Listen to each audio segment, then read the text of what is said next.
Racing through the tunnel cause I see the light, and I'm about to give it everything I got in spite of all of my fears and all of my tears. I'm about to switch it up and start to change the gears. Definitely go all out. Ain't no time for me to postpone and say not now. It's a downhill trip with no brakes, bruh. Know what I was doing, so I counted all the stakes, bruh. Dream catcher, I ain't playing no stopping, no hell nah. It's so crazy how from doing this like all the day, bruh. I'm so addicted to it that I can't give it up, bruh. It already got me hooked, no way of letting go now. Just so you know, bruh, I'ma chase it. Been running so long that I got shoes with no laces. Wishing of having a bunch of watches with a whole lot of different gold faces. Success coming soon and I can already taste it. Dream catcher, oh, it's bigger than you could ever imagine. So big that I'm wanting a mansion. Hope you're lucky enough that you could have one. It's a dream catcher, oh, it's bigger than you could ever imagine. So big that I'm wanting a mansion. Hope you're lucky enough that you could have one. I said dream catcher, oh, it's bigger than you could ever imagine. So big that I'm wanting a mansion. Hope you're lucky enough that you could have one. I said dream catcher, oh, it's bigger than you could ever imagine. So big that I'm wanting a mansion. Hope you're lucky enough that you could have one.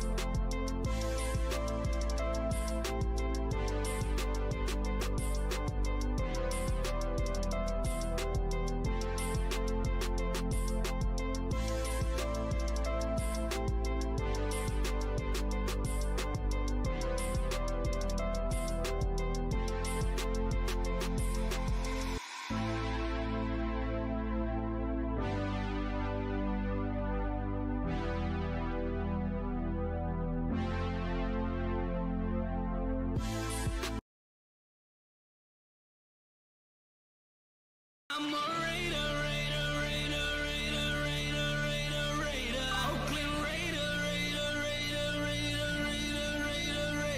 I'm a Raider, Oakland Raider, I'm a Raider, like old school John Madden, Rich Gannon, and Marcus Allen. Attitude like John Gruden. We got loyal fans, they all rooted. Yeah, that's the sound of it. Let me hear it again, show 'em how the town does it. When we come through, just win, baby, what we gon' do? Got the other team shaking cause we hitting hard. R.P. Jack Tatum and R.P. Al Davis. Never been a traitor. I'm a Raider, Oakland Raider, I'm a Raider, Oakland Raider, all I make is highlights, that was Crabtree. Whole crowd do the wave, do the max beat. And my favorite 32, that was Jack T. I look better in a silver and a black tee. When you thought we fell off, Raiders right back. Only one eye and win, eye patch. At the Coliseum, about to make the fire crack. All I make is hard hits like Khalil Mack. Yeah, D Carr, we stars. Bo Jackson, jersey number 3-4. I'm a Raider, Oakland Raider. From the Bay to LA to Las Vegas. I'm a Raider, Oakland Raider, I'm a Raider, Oakland Raider, I'm a Raider.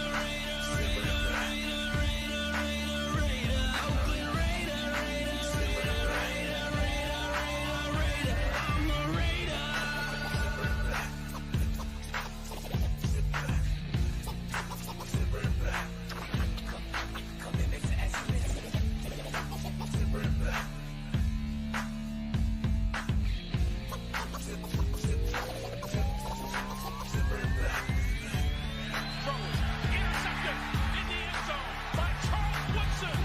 Second career touchdown on a punt return.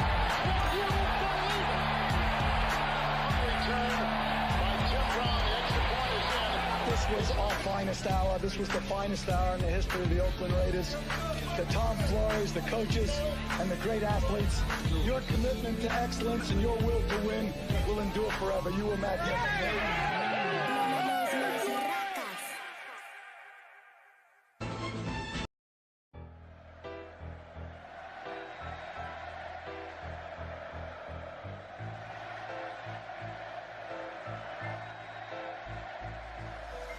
Uh-oh. It's picked off. Uh-oh. Oh, no. Unbelievable. Oh, wow. Incredible. Chandler Jones and wins the game for the Raiders.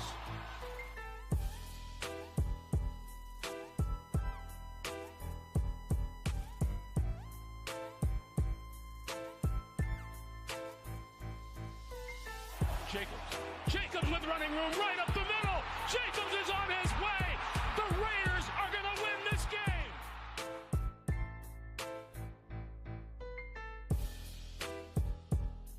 Devontae Adams chugging into the end zone for the touchdown.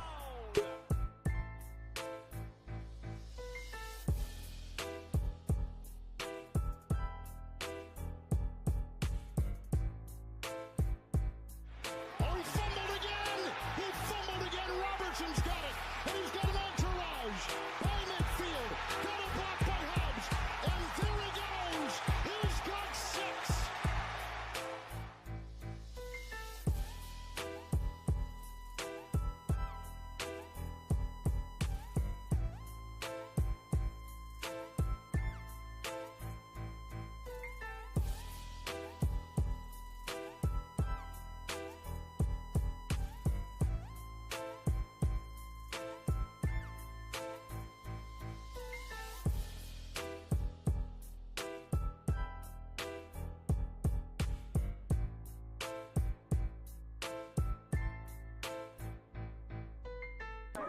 When you have great coaches, then after you have great coaches, you get great players.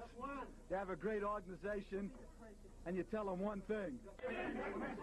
Just win, baby.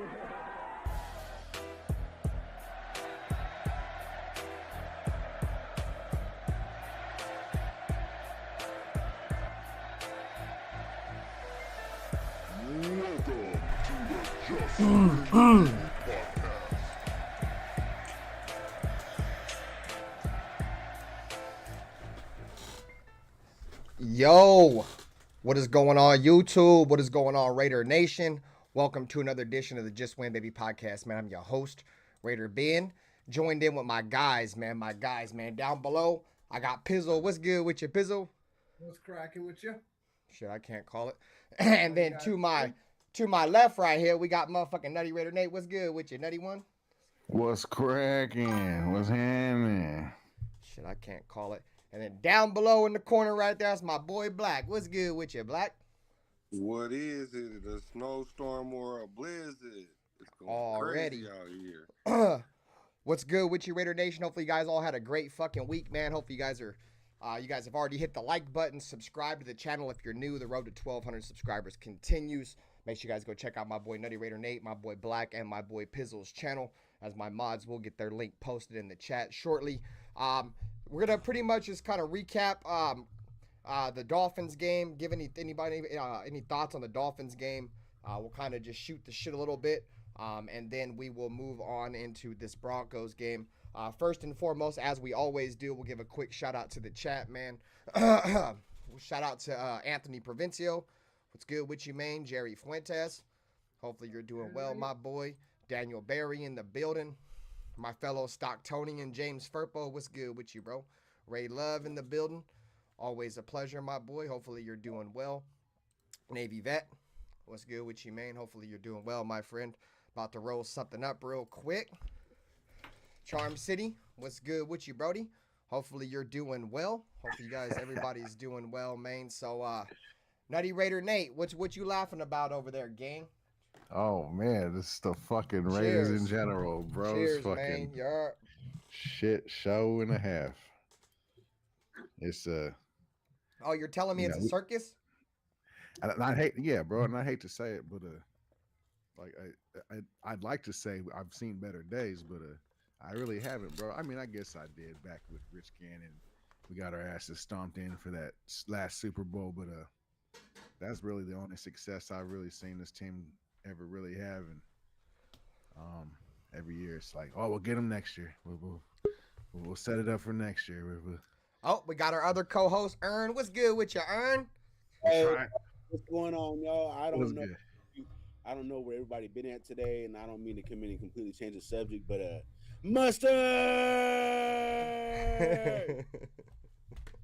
Black looking at me like he don't know what the fuck I'm talking about. So I don't know. You gotta listen to that new Kendrick Lamar shit that dropped this morning. Hey, so I put two and two together really quickly. I figured you was talking about Kendrick, right?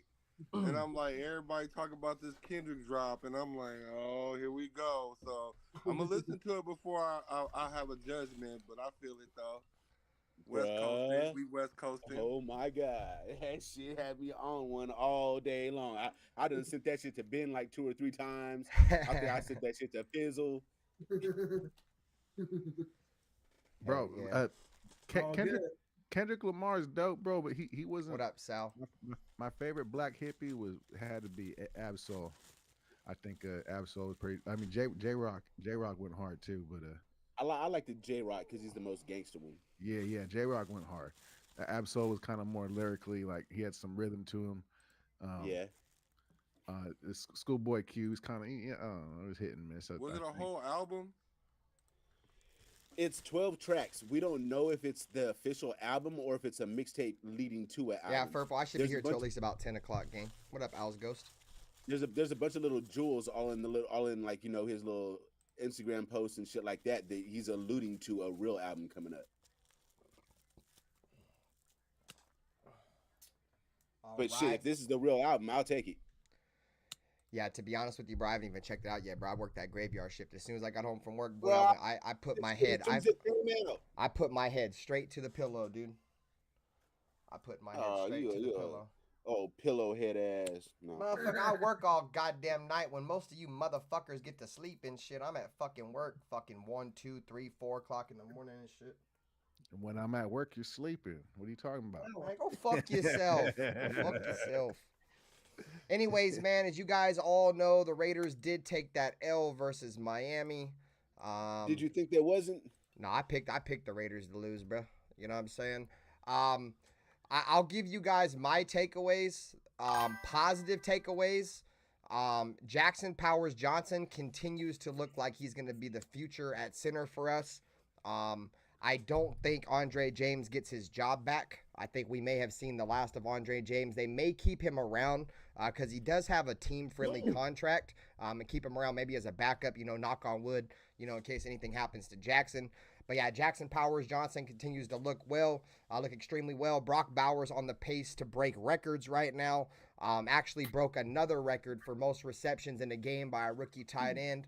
I think he's less than 10 receptions away from breaking the rookie record for most receptions in a season. That was broken last year by Sam Laporta with like 80 receptions or something, 86. I think Brock Bowers got like 70 plus receptions and we still got 7 games left. Brock Bowers about 200 and something yards away from breaking Mike Ditka's all-time rookie record for the most receiving yards by a rookie tight end in NFL history. I said this before, I hate to toot my own horn, but when you told me about 3-4 weeks ago what was Brock Bowers going to do when teams started to tee in on him, dog, as we've seen, Brock Bowers continues to dominate. Miami did whatever they could to try to take him out of that game. The Raiders put him in the backfield. At running back, he was killing shit. On 4th down, bro, when the entire fucking world knew the Raiders were going to Brock Bowers, No, I'm Ben Stradamus on a lot of shit lately, I ain't motherfucker. giving you no credit. No, fuck that. I ain't giving you no credit. So Brock Bowers continues to cook. I'm just gonna give you guys my positives real quick. So Jackson Powers Johnson, Brock Bowers. The offense as a whole, I think, looked better with Scott Turner. As a whole, it looked better. We look competent. Not much better, but better. We look competent. I'm trying to think if there was any other bright spots. I thought Trayvon Merrick played decent. So that's all the positives, man. We getting the negatives, bro. The entire defense looked like shit, bro. Like we couldn't do fuck all nothing. Very disappointing. I'm not surprised. Because in my opinion, Patrick Graham's defense is always a little overrated by some Raider fans. If you look at historically, since he's been on our team, our defense has never been great. We had a stretch last year where it looked good. Jacorian Bennett gets injured. Jack Jones gets injured. From what I'm hearing, based off the injury report, it doesn't look like we're going to have Jack Jones or Jacorian Bennett versus the Broncos, but we'll get into that later when we talk about the Broncos. But yeah, man, let's kick it over to Black. Black, what's your positives, your negatives, and your overall outlook on that loss versus Miami? Well, I mean, the positives was that we did look competent, right? I think. What up, Richard I Lyon, think. NP7? What's up, guys? I think we, like I said, we don't have to tank on purpose because we're not there yet. I did see something that just keeps sticking out. I saw the little video I sent you this morning about your boy our boy Max Crosby, and you know they was out there playing with us. So it's kind of like I kind of felt not defeated after that, but I'm like, come on, we even got the nerves, got jokes on us now. So the negative is. The negative is that we're still losing, but you know that kind of put us in the right direction as far as us getting our quarterback. But the positive is that we did look competent. Our defense, man, we got to make some stops. We just got to make stops. The Dolphins, I think the Dolphins punted one time that entire game, dude. And it's been a trend for like the last 2 or 3 games that the defense can't make stops. You know what I'm saying? Like, and so that makes the offense look incompetent in times. And I just think we could have put a better game together if our defense would have played a little bit better. But overall, it's par for the course. It's what we expected. I was hoping that we maybe could have pulled it out, but now it's no use to looking forward like that from here on out. In the early part of the season, our third down defense was really good, but the last few weeks that shit's just been going down the toilet. Injuries, man, are starting to mount up. So that's why. Look, quietly, I don't know if you guys know, and our defense has looked kind of shaky the last couple of weeks, but quietly, we're top 10 defense. We're number 8 overall in overall yards given up. Yeah, that's what's crazy, right? Because like I have seen, like, I know a few weeks ago we were like 11. To hear that we're 8 now is crazy because based on the eye test, dude, we do not look very good on defense. I know we're pretty fucking shaky, but the numbers don't lie. Yeah, no, I agree. What up, user? What's up, I don't lie. Hey, either. user, do me a favor and go beat the fuck out the Niners, dude. Brock Purdy just got ruled out, so the Niners will not have Brock Purdy. I am switching my pick because they ain't played yet. I'm not picking the Niners anymore. I picked the Packers. Bruh, when did that come through that Brock Purdy ain't playing? Because I picked the Niners about an hour ago, about an hour and a half ago. They ruled it out. Yeah, I'm about to switch that shit to Josh Jacobs and them. Yeah, I'm switching because I had the Niners, bro. I'm not picking the Niners without no quarterback. So let me make sure. Did I pick the Niners? No, I picked the Packers anyway, so I'm good. So let's keep it pushing because I do have a question for you guys. Ern, what's your thoughts, positives, negatives, overall outlook on that game against the Dolphins? I mean, shit, honestly, my perspective on this is completely different than everybody else's. I think we did exactly what the fuck we needed to do to keep our fucked up season going, bro. At this point, bro, we're so far out of it. Why even fucking try to go out there and win games, bro? Fucking just get. I know it's not the Raider way or none of that shit, and I know it's not what everybody wants to hear, but I don't give a fuck. You know, I'm always gonna go against the grain anyway and say what everybody don't want to hear, bro. Fuck it, just do what we got to do to get that top player and make it happen. Just don't fucking miss when we get that top player like we always do. That's the thing. But what offensive coordinator are we gonna bring in? What coaching staff are we gonna bring in here? We'll cross that bridge. We'll cross that bridge. We'll cross that bridge when it comes. Bro, that's wild to even say because this coaching staff is going to be here next year. I don't know. Fuck off, Ern, you son of a bitch. What up, Ben? I think AP has a chance, but I don't think the. I love you, Ern, but fuck off, dude. If this coaching staff is here next year, we're cooked next year too, dog. I don't want to get off topic. Let's just keep going where we're going. What's good? Hey, I think Afakasi's supposed to pull up. I haven't seen him yet, so hopefully he'll be here soon. What up, Lake Show Raider? Hey, but I would never say "Let's go Broncos," Lake Show Raider. I love you, dog, but I would never say that. This team did exactly what I wanted them to do, bro. Just fucking cat off the rest of the season. Yep. Cat off and show. Let Brock Bowers get Rookie of the Year. You know what I mean? So he have a little something to start his trophy case off with. You know what I'm saying? It sucks because he should win it. He should win it, but he's not going to, dude. They always give it to quarterbacks. But if he goes out there and breaks records and they don't give it to him, that would be blasphemous. But I definitely think they're going to end up probably giving it to him. If the Redskins keep balling, Jaden Daniels is going to get that shit. Well, that's my question. Is there an AFC Offensive Rookie of the Year? No, and an there's NFC, only or is one it just overall. There's an overall Offensive Rookie of the Year. There's an Offensive Rookie and Defensive Rookie.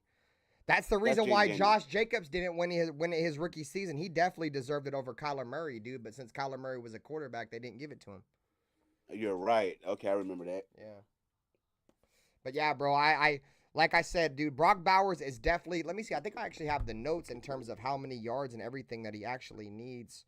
Actually never mind. I saved it as a bookmark in my shit. Let me bring up the bookmark real quick, and I'll tell you exactly what the. Because I heard on the Locked On Raiders podcast, so definitely let me give a shout out to Q. He's the one who found this article. But this article states that the 2-8 Las Vegas Raiders haven't had much to look forward to this season. Rookie tight end Brock Bowers has been a rare bright spot throughout 2024. Bowers is developing into an elite pass catcher and an offense searching for long-term solutions. Bauer was borderline unstoppable versus the Miami Dolphins in Sunday's lopsided loss. The former Georgia standout recorded 13 receptions on 16 targets for 126 yards and a touchdown.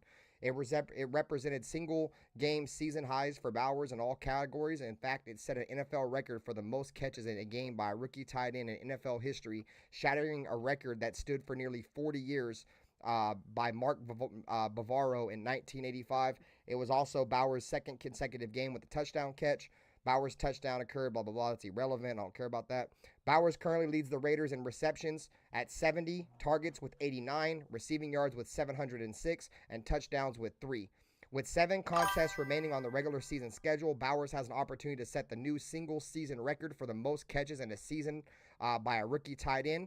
Detroit Lions tight end Sam Laporta set the record last year with 86. So Bowers still has 7 games, and he's 16 receptions short of breaking the record. Bowers is also within striking distance of rookie receiving yards, the rookie receiving yards record amongst all tight ends. The legendary Mike Ditka set the record with 1,076 in 1961. Averaging 70.6 receiving yards per game, Bowers is currently on pace for a record-breaking 1,200-yard campaign. Kyle Pitts was the last rookie tight end to surpass for 1,000 yards. Anybody who never got to see Mike Ditka play, go check out some of his.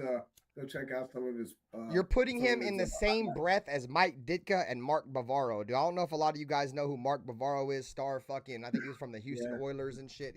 He was a beast, bro. Bruh, if you got to get this shit right. He's from the Giants, bro. The Giants? New York My Giants. bad. Thank you.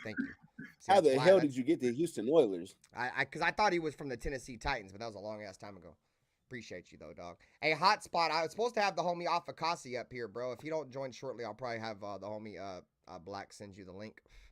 But yeah, man. So that's the in my opinion, dude. That's the only reason why I'm watching Raider games right now, dude, is to watch Brock Bowers continue to just dominate the NFL, dude. Like he's dominating the league. There's not one tight in the NFL that's sniffing his ass crack right now, dude. No diddy.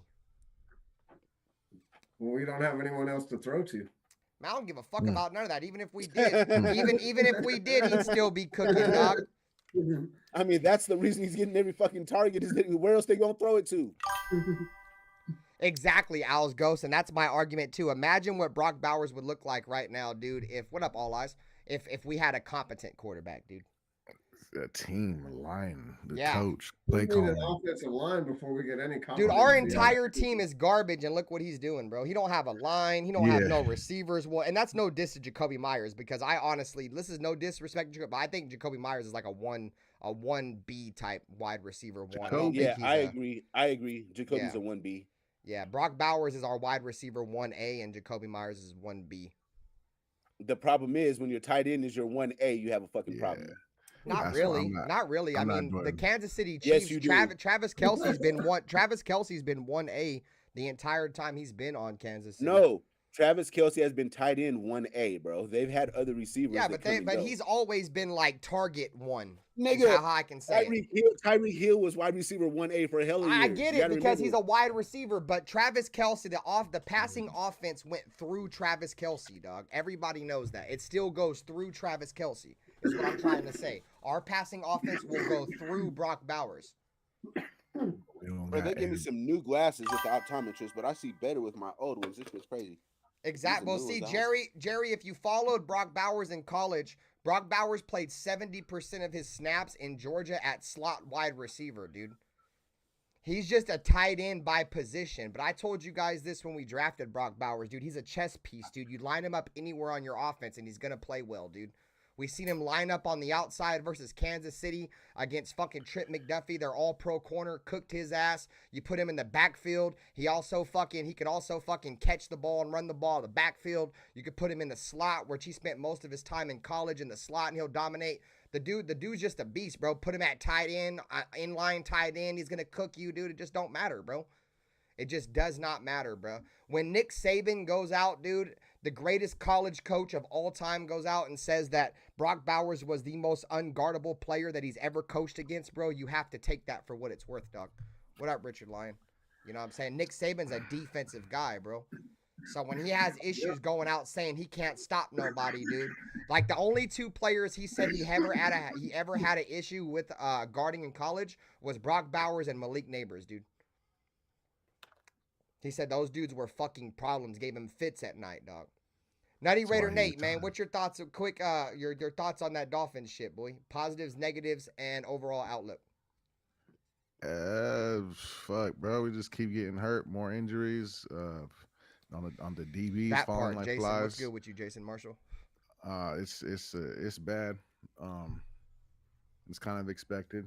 Shitty ass fucking trained staff, medical staff, strength Gruden. staff. All those motherfuckers got to go. I don't know why they're still there. But yeah, you know, same. More of the same for me. As far as the season's going, it's just, you know, I mean, it's what it is. We kind of expected to lose that East Coast game, that East Coast time game. We haven't won in fucking Miami, dude, in like almost 20 years or something crazy. Yeah. But it is what it is. I'm not doing no backflips over Brock Bowers. He's having a hell of a season. Man, do backflips, you son of a bitch. The only reason why you're not doing backflips is because you wanted that goddamn offensive lineman for the Saints that's over there protecting Derek Carr's bitch ass. Fuck him. You can say that. Hey, the only positive thing I can take about getting Brock Bowers right now is Derek Carr doesn't have Brock Bowers on his team right now. That's how I would take Brock Bowers over Fuaga 7 days a week, gang, twice on Sundays. As long as Derek Carr don't have Brock Bowers, I'm good. Yeah, Derek Carr, Brock Bowers right now. Nutty Raider, Nate's playing fucking. He's fucking playing salty right now because he wanted linemen. Yeah. That's why he's hating. That's why he's not. How could you not do backflips? Hey, bro, this is the third record that Brock Bowers has broken, right? Brock Bowers has broken 3 records and the season ain't even over with yet, dog. And we're still losing. That's why I'm salty. I get it. I get it. Shout out to the Booger Man. Shout out to Pizzle for wanting the Booger Man too. Pizzle wanted the Booger Man. Pizzle was over there standing on a soapbox for the Booger Man. I thought he was going to be better than what he turned out to be. Hey, I'm still standing on that. Y'all can keep standing. Motherfucker, Gardner Minshew had another goddamn turnover, dog. This motherfucker can't go one game. There's 3 things that's guaranteed in life: death, taxes, and a Gardner Minshew turnover, dog. Get him an offensive line, man. Hey.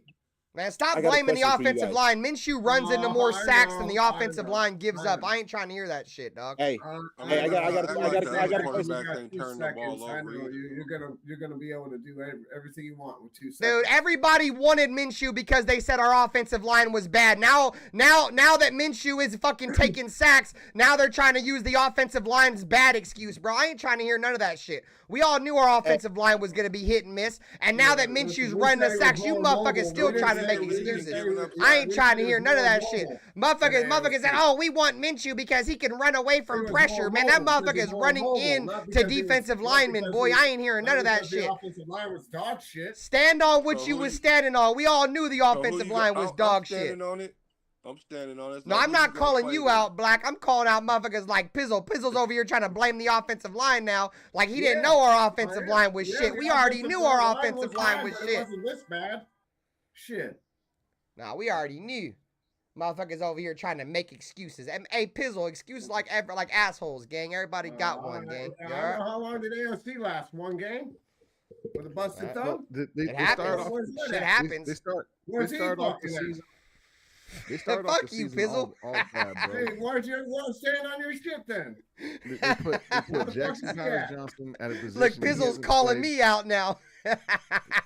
once in his career, not in high school, not in college, they put him at left guard. He hasn't played that position at all, and they put him at it in his pro debut. They moved Parham back at right guard from his left guard position. So they're just messing with camaraderie. Raider just Nation from the start, Jason bro. was good with you, bro. And Andre James doesn't know what he's doing out there. So it's been a conundrum since the beginning. Munford fell off. Munford hurt his hand in practice like the first week. Yeah. Munford's soft as shit, bro. Soft as fucking Charmin toilet paper, dog. Luckily, Charmin don't make toilet paper. Oh yeah, they do. We hit the lottery with Glaze. I mean, he's not no showstopper, but he's a good little stop piece gap. You know what I mean for the meanwhile. But man, it's yeah. O-line, I'm with you, Pizzle. O-line's been fucking subpar to say the least. But man, we already knew that though. We already knew that. Minshew, I've never seen Minshew fucking curl up like this anywhere in his career. It's worse than the curl up card days. So. I don't Man, y'all already knew our offensive line was going to be ass, Nate. That's the reason why you wanted to draft an offensive lineman instead of Bowers. Don't start making excuses for Minshew, dude. He sucks, bro. That motherfucker be having receivers wide open and won't throw them the football. I'm not trying to hear none of that shit. He'll look downfield and then just curl up. Yep, take the sack. Yeah, come on, dog. Come on. We already knew this shit. I hate it. I don't think any of us knew Colt Miller was going to play as bad as he did. But still, dude, we thought this motherfucker was gonna be. Minshew would be this bad. They're like, well, let's start Minshew for the first 3 or 4 games because these great defensive lines that we're gonna play, and he's gonna be able to run away from them because AOC isn't mobile, and this motherfucker isn't running away from shit, dude. He's running into sacks, dude. He's not running away from nothing. Scared to pull the trigger. I don't think scrambling is Minshew's strong suit, bro. I don't think whoever thought he ain't got no strong suit. He sucks. Look, whoever thought that we was gonna bring in Minshew and he was gonna be fucking Steve Young was tripping. Pizzle did. I didn't think it's gonna be Steve Young. Calm down.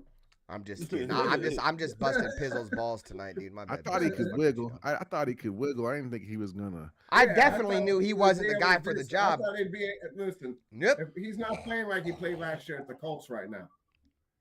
If we got that Minshew, it might be different. But we don't got that Minshew. Minshew has 2 reads, dog. If the first 2 reads aren't open, dude, it's sack or throw it out of bounds, dog. Man, our line don't allow no third read. To be fair, yeah, he ain't got time for a third read. He got 2 seconds. I ain't trying to hear none of that shit. Maybe he needs to go through his reads faster. It don't matter if you're trying to hear it or not. It's the truth. Bro. It does matter, motherfucker, because I'm the one watching that shit. I don't give a fuck what he doing. I don't give 2 fucks. Man. I've seen motherfucking quarterbacks with worse. I've seen Joe Burrow get sacked 55 times and still be an MVP candidate of the NFL. I ain't trying to hear that offensive line bullshit. Fuck nothing, dog. You know what I'm saying? That part, Al's ghost. Minshew is like 5'8". He can't even see past the O-line. Hey, hold on. Stop the bullshit. Joe Burrow had 3 fucking number 1 receivers, bro. That was before Jamar Chase. That was before Jamar Chase, Ern. This was before Jamar Chase, dog. I think all he had was T. Higgins. This was before Jamar Chase. Rookie year. Yeah, this was rookie year. He got sacked like 60-something times. Yeah, he didn't have Derek Carr's brother did. Yeah, he didn't have Chase yet, but yeah, once he got Chase, he's been better, dog. So anyways, Pizzle, before I ask you this question, just to break the ice a little bit, what's your quick thoughts, overall outlook, positive and negatives from that Dolphins game? Who are you talking to? You, Pizzle. Oh, what was my positives? Yeah, just positives, negatives, or just overall outlook on that loss. Well, the good positive for me was watching PJ, starting to work his magic. Glaze holding his own. We do got some good pillars on our offense. Watching homeboy do the Trump dance was funny as hell. Bowers, that's hilarious. Dude, they asked him about it too, dog, and they cut the interview off because they didn't want him talking about Trump. But go ahead. It's just hilarious, bro. SoCal Salome said maybe Steve DeBerg. People are butthurt. But overall, it is what it is. We knew we were going to lose. I mean, enable for us to win, they're going to have to give us like 5 turnovers. I mean, they're going to have to give us the game for us to win.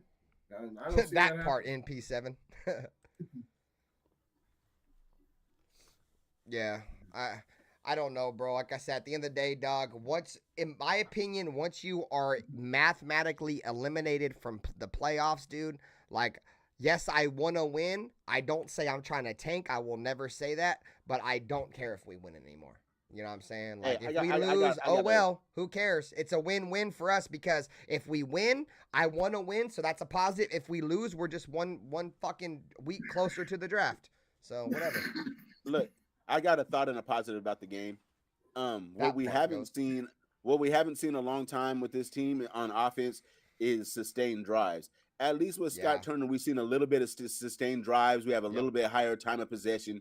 That's a good sign. So let's see how that progresses. Yeah, that's why I said earlier, like one of my positives was that our fucking offense just looked competent, dude.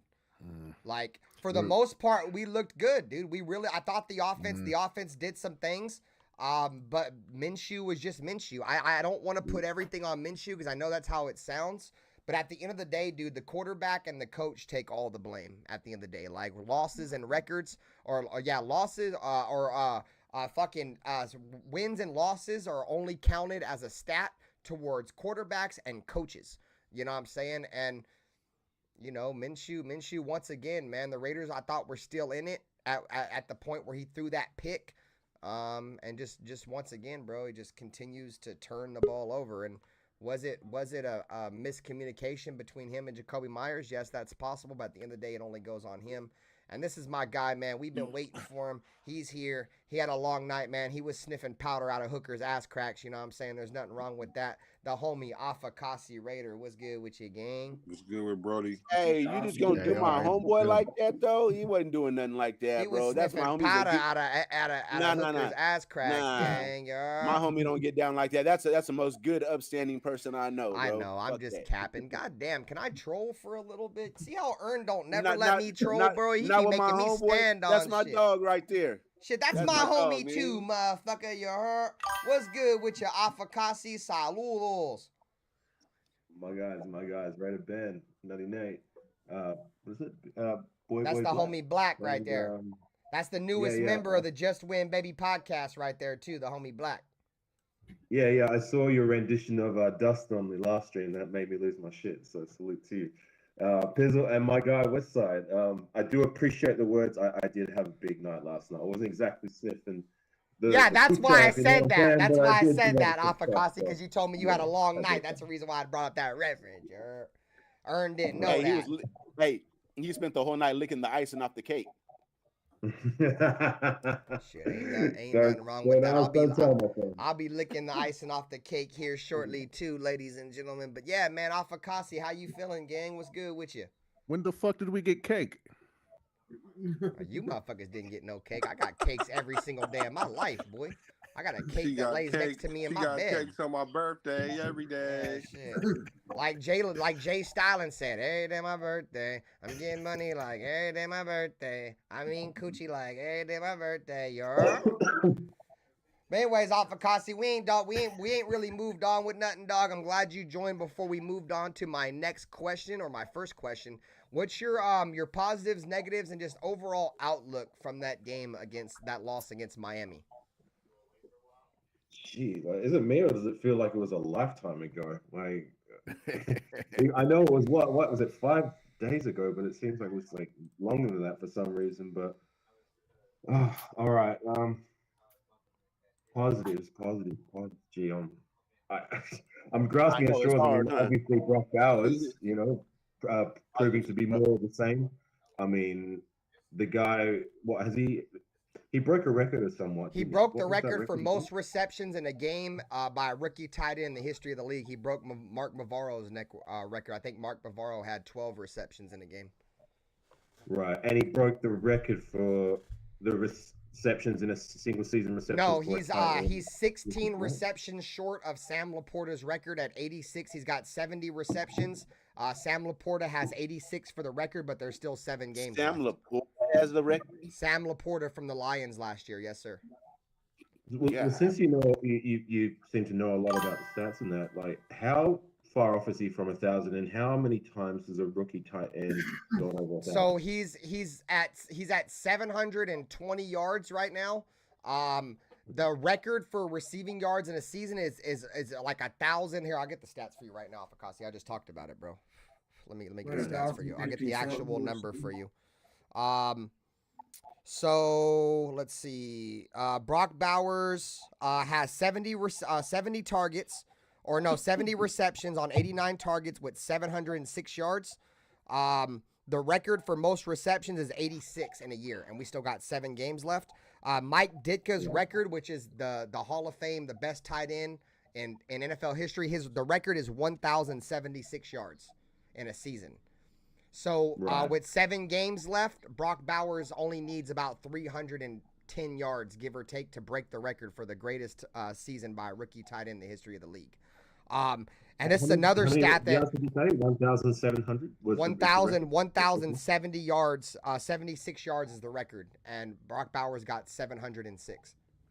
Is the record all time for a tight, just a rookie tight end, for any tight end? By a rookie tight end. Oh, okay. I was gonna say, like, of any tight end, I could have sworn Darren Waller. No, hold on. Let me reiterate this for you. Let me read it. So it says Bowers is also within striking distance.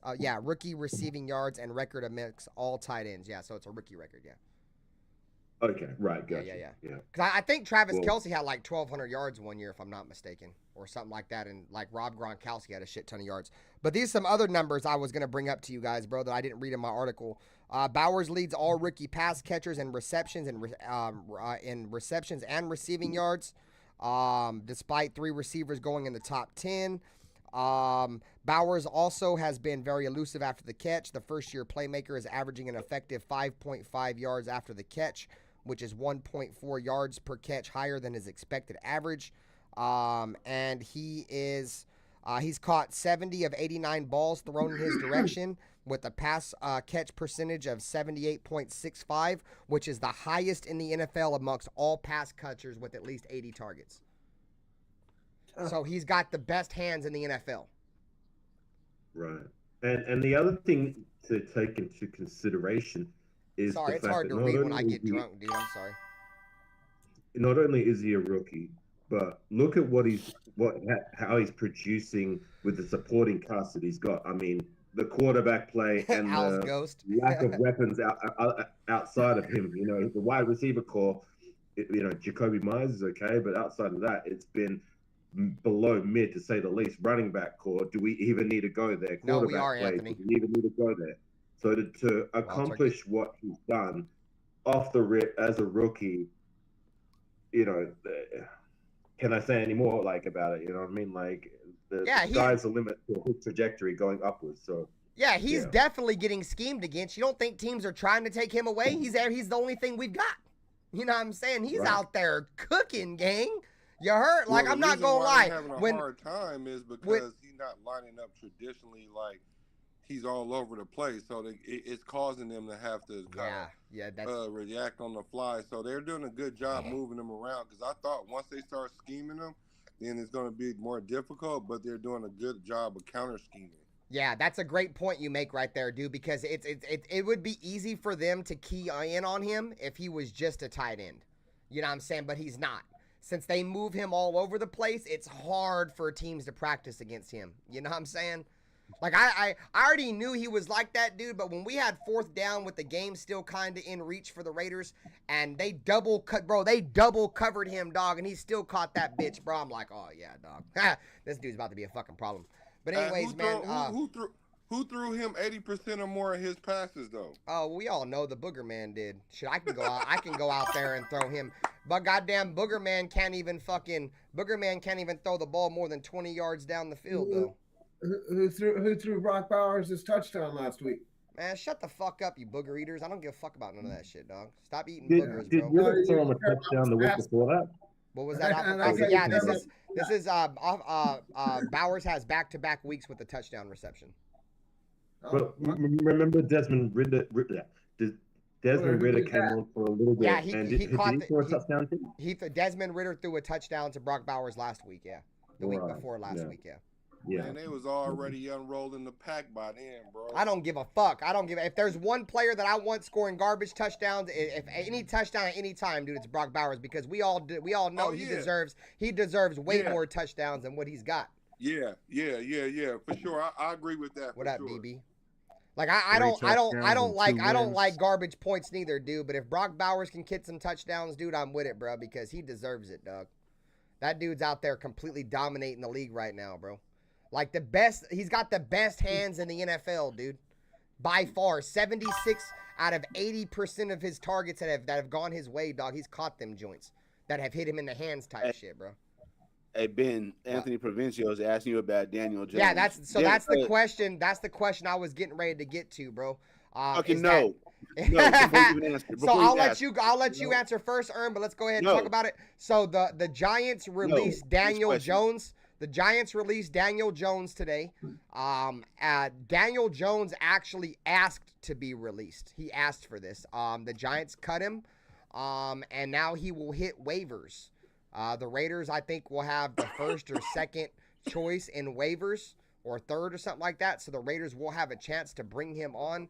Do you think the Raiders should bring on Daniel Jones? And Ern just said it, but go ahead, Ern. Tell us why. Why not? Bro, we already have two bad quarterbacks. We fucking bringing a third one. I mean, bro, you see everything you need to know about this dude on the game film, bro. Daniel Jones, has he ever done anything in the NFL? Nope. I mean, if he has, it's been very mid at best. I don't like him. I'm cool, bro. I'm cool. It's not that I hate Daniel Jones. It's just we need to stop fucking bullshit and get serious about the quarterback position. Yeah, 100%.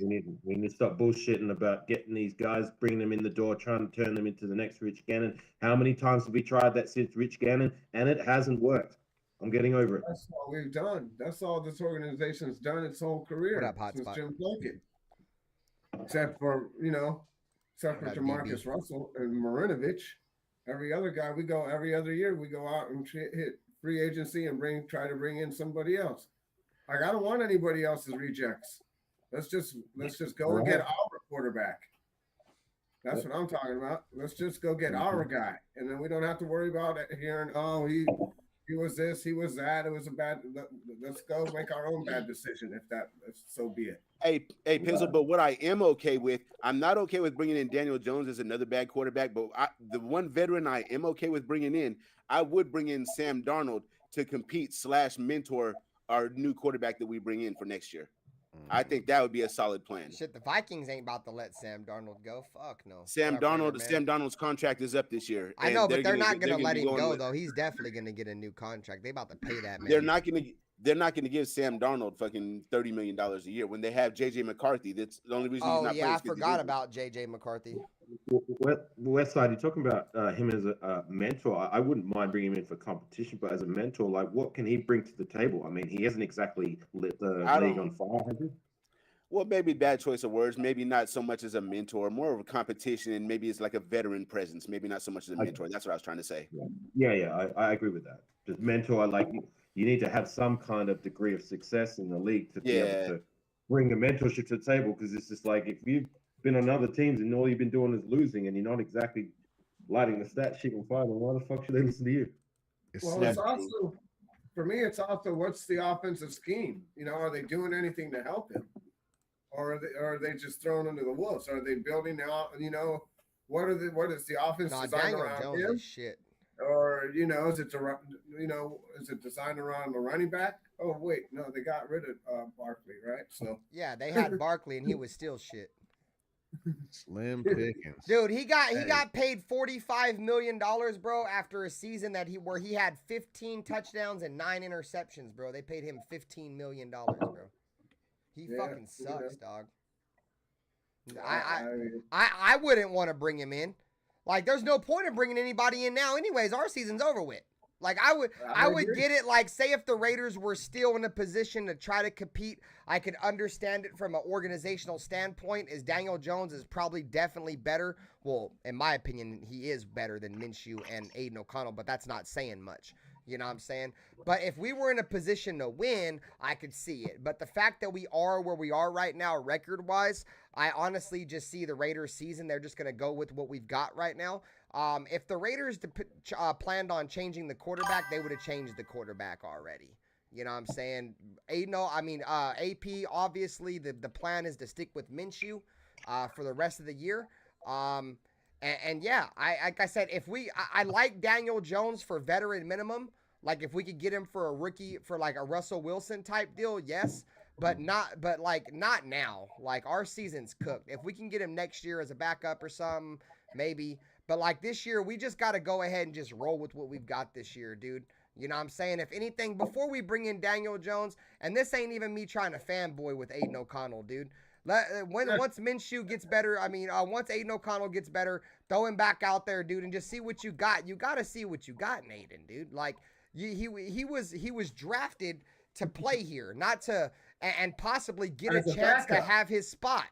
Yeah, I agree, but to possibly have his chance, you know what I'm saying? So, we can't get worse than what we already are. And in my honest opinion, you cannot keep going out there with a quarterback that leads the league in turnovers, dude, and continuing this. You can't do that, dude. Like, I feel like Antonio Pierce is fucking his own job up by continuing to throw Minshew out there, dude. Like, you're Ben, gonna get yourself fired. Let me add in something. So for us to go out there and claim Daniel Jones off of these waivers means we're picking up the remainder of his contract. Oh yeah, fuck that. Fuck that. I think he's making like $50 million a year, bro. $45 million a year. Nope. Yeah. Hey, shout out to the 30 people, man. Do your boy RaiderBen a favor. Hit the like button. He just signed that contract like this year or last year. 2 it's years like a ago. fresh contract. Yeah, 2 years ago. So if someone picks him up next season, they're going to have to pick up that contract in the offseason. No, if he clears waivers, then he becomes a free agent. Then you can sign him. Right. Yeah, he's got to clear waivers. He's definitely going to clear waivers. He's going to clear waivers. Nobody's paying that. No one's calling for that one. Saying all that to say this, my bad, Black. Do you want to go? All right, I'm gonna say, you guys, how do you guys feel about getting Russell Wilson when he was available in the offseason? I wanted him for veteran minimum at $1.35 million a year, or whatever veteran minimum was. Yeah, I wanted him for that. What up? I was like, no thanks. Yeah, for sure, that would have been great if we could have got him. I don't know why we didn't even to get him, because now yesterday's price is not today's price when he comes. Exactly. I'm gonna take a piss. Y'all hold it down. Give me a second. Now, I'm not saying Daniel Jones is on that same level, but like Daniel Jones is better than. I didn't want him. Like the Raiders, we don't do good with choir boy quarterbacks. We run them out of town. Look what we did to Derek Carr. You got to have a dirty ass quarterback to play for us. That's facts. They call Daniel Jones. He's not a choir boy in his car, but he's just a dick. He's just a narcissist dick. Is Daniel Jones a choir boy? I thought he was. Who's a narcissist dick? Russell Wilson. Wilson. Yeah. He's unlimited. Come on. Let me tell you a story that comes from. Let me tell you something that comes straight from the Seattle Seahawks locker room. So when Marshawn and Russell Wilson and all them were there, right? Like the coaches would tell the whole team, "You guys are on curfew on Saturday nights. You know what I mean? You guys got game tomorrow. You know, I know we're in Miami, but everybody stay in your rooms. Nobody's going out." Marshawn and them be like, "Nigga, fuck what coach is talking about, nigga. What are you gonna do? Bench me, nigga?" So him and a few other players would go out to the club and shit. Russell Wilson go tell on these motherfuckers all the time and shit, bro. That's why the shit didn't work in Seattle. That's why they hated this motherfucker. That's why I'm Did you hear the speak to his publicist to speak to his publicist in order to get a hold of him story? I didn't hear that one. Oh, okay. I can't remember. I think it was Marshawn or whatever. But in order to get a hold of Russell Wilson, you'd have to go through his publicist and his publicist in order to try and get a word in on Russell Wilson and that was just something else that brought resentment from the players and that. Hey, he got some Sierra bullshit, talking about me being Mr. Unlimited. Yeah, no. Yeah, I think B said he didn't even have his number or some shit, and then he asked for the number and they shot him a representative number or something like that, or something weird like that. Whatever it was, it ain't the relationship you want to have between your star running back and your offense. You know what I'm saying? It's just not. Yeah. That's just. Your quarterback and running back need to be pretty close friends. They need to be definitely in sync. You know what I'm saying?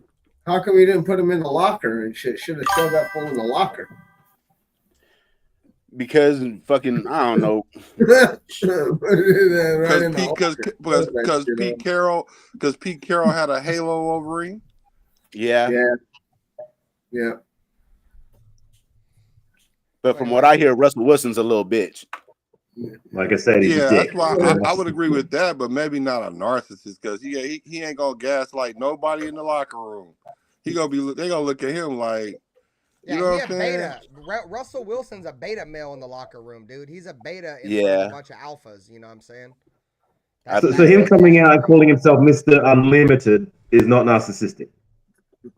For him to Not call being himself himself Mr. call it a Russ, Unlimited. dude, and he's trait. mid as fuck, dude, is wild. Come on.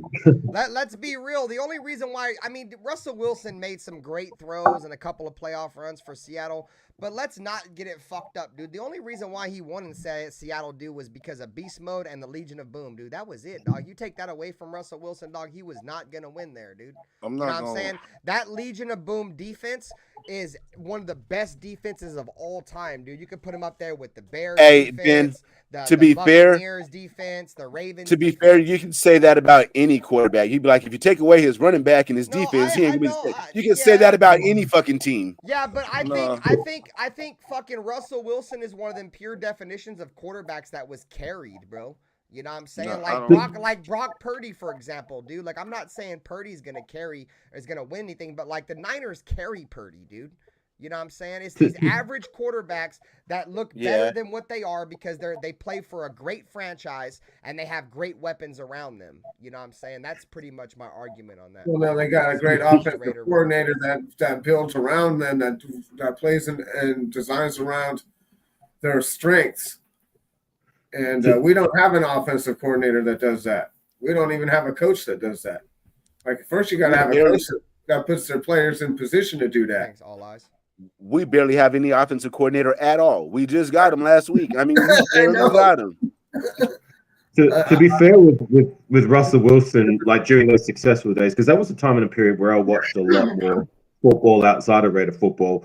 Like, yes, he had a lot of weapons on the defensive side of the ball, one of the greatest defenses of all time, but like he did do his part. And there was once upon a time where I considered him to be top 5 QBs at least in the league. But that time for me is not now. Like, he's past his prime per se, and I don't know. Like, could he bring better quarterback play to the team? Possibly, I don't know. But just for reasons being that I just feel like he's a bad locker room culture fit for the Raiders and not what we're looking for. That's why for me, I would say no thanks. If we could just have his play on the field, yes. But the locker room thing, like Afikazi's saying, that's a deal breaker. Yeah, I'm thinking about him and Devontae in the same room. That shit would be funny. 2 corn dog motherfuckers. So who hasn't given their thoughts on the Daniel Jones shit? My bad, I stepped away. I know we kind of went off kilter talking about Russell Wilson, but Afakasi, are you interested in Daniel Jones? Like, if he clears waivers and you can get him for the jug? I think we all kind of echo what Ern said. I mean, it's a no from me. Like, but at the same time, like, I mean, if we did, it's like whatever. But I don't know. I forgot which one he said it, but I'm sick of these mediocre patchwork that we're just trying to make work. Like, I'm sick and tired of doing that. I mean, if I'm gonna be honest, like, if we're shitting the bed, and it looks like it's going to be the case till the end of the year, like I'd get somewhat excited just to throw out Ritter and see what the fuck he can do. I mean, you know, if he shits the bed, it's like, so what? More of the same. We already know what we got with Minshew. We kind of know what we got with Aiden O'Connell. You know what I mean? Like, with Ritter, it's like, I like what we're getting out of him right now. The point is not to win anymore, though. If you start winning, then we're going to start falling out of that tier of Shout out to the Browns for winning last night. Exactly, Ben. Shout out to the Browns in Miami last week. Yep. Shout out. That's a damn shame. We rooting for teams to win now. Well, I mean, what else do you have to root for when you're mathematically eliminated from the playoffs? We have nothing. To root and for.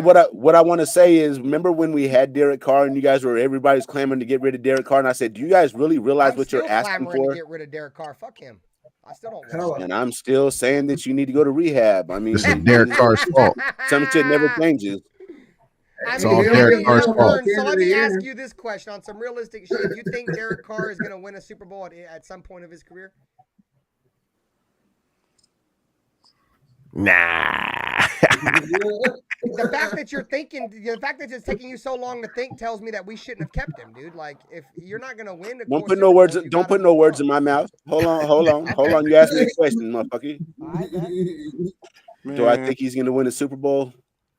I mean, he's as a starting quarterback too, not like David Carr as a backup. Yeah, not riding the bench. Well, can I answer the question, bro? God damn. Sorry. Fuck. I'm gonna say no, and the reason I just think he has shitty luck, bro. He's just always on teams that are never gonna contend. It just is what it is. Some people just it's like 30 starters. Because motherfuckers Hey, hold on. Hey, everybody that's he asked me the question, motherfucker. Y'all sit back and listen. It's like 30 starters in the league. The Saints are a good starters team, in the league bro. right now that will never win a Super Bowl. So that's a kind of hard metric to kind of gauge. Right. Can you win a Super Bowl with a Derek Carr with a decent running back and a decent defense? No, yeah, you can. He's got that right now. What the fuck you mean? No. He's got I guess old buddy Kamara, and fucking the Move the Saints have always goalpost. had a good defense. No. On paper they're decent. Their On paper, defense they're is decent. trash. Their defense is trash this year. That's why Dennis Allen got fired. But last year, what did he do? And he was healthy most of the year. And Yeah, but then that's his first year with the team too. Their What you defense thought was he was like gonna top go to the 5 Super Bowl last year, first dude. year?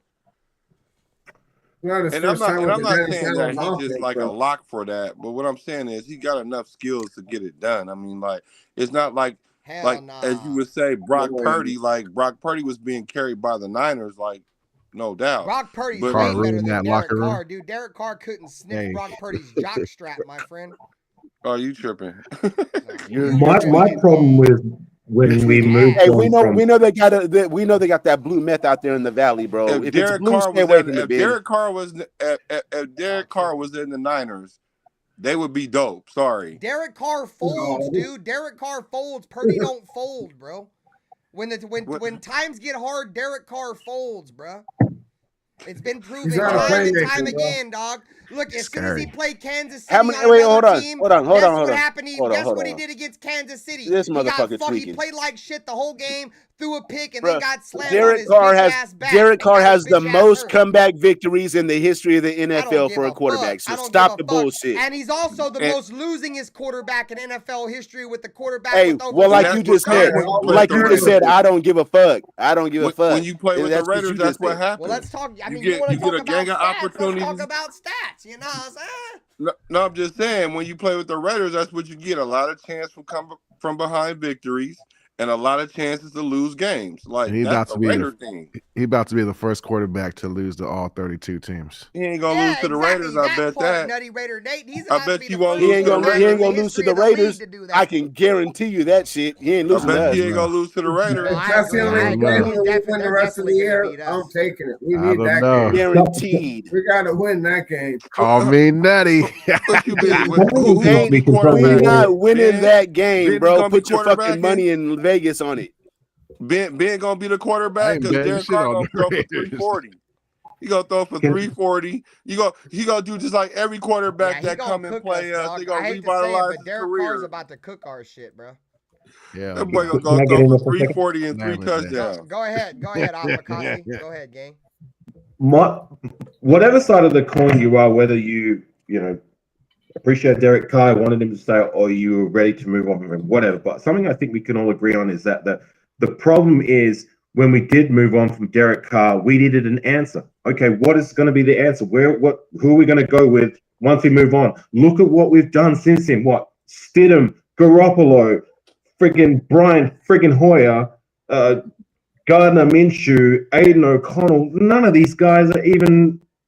Well, maybe Aiden O'Connell hasn't had as much of a chance to prove he's more than mid, but like these have been our answers in the last 2 years, and it hasn't been even close to being good enough or giving us hope that we've got somebody in the door that can be around for not just a short time, for be a long-term answer. You know what I'm saying? Like that's been my problem since moving on from Derek Carr. We need to find a solidified answer. You know what I'm saying? And we better find one soon, especially next season. And I hope it starts with the draft. You know what I'm saying?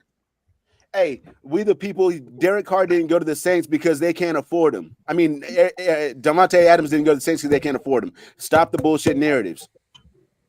Hey, Banter, you're upside down. How's it hanging? Fuck, bro. I'm motherfucker like doing Spider-Man my and best shit. Batman impression right now, gang. Yeah. Yeah. Yep. So yeah, so let's move on. Let's move on to the next topic. We all talked a little bit about the Daniel Jones shit. I don't think most motherfuckers give two fucks about Daniel Jones, especially with the state of the team we're at right now. But Mark Davis sells another 15% of the Raiders organization, putting the organization at a 30% outside buyer margin.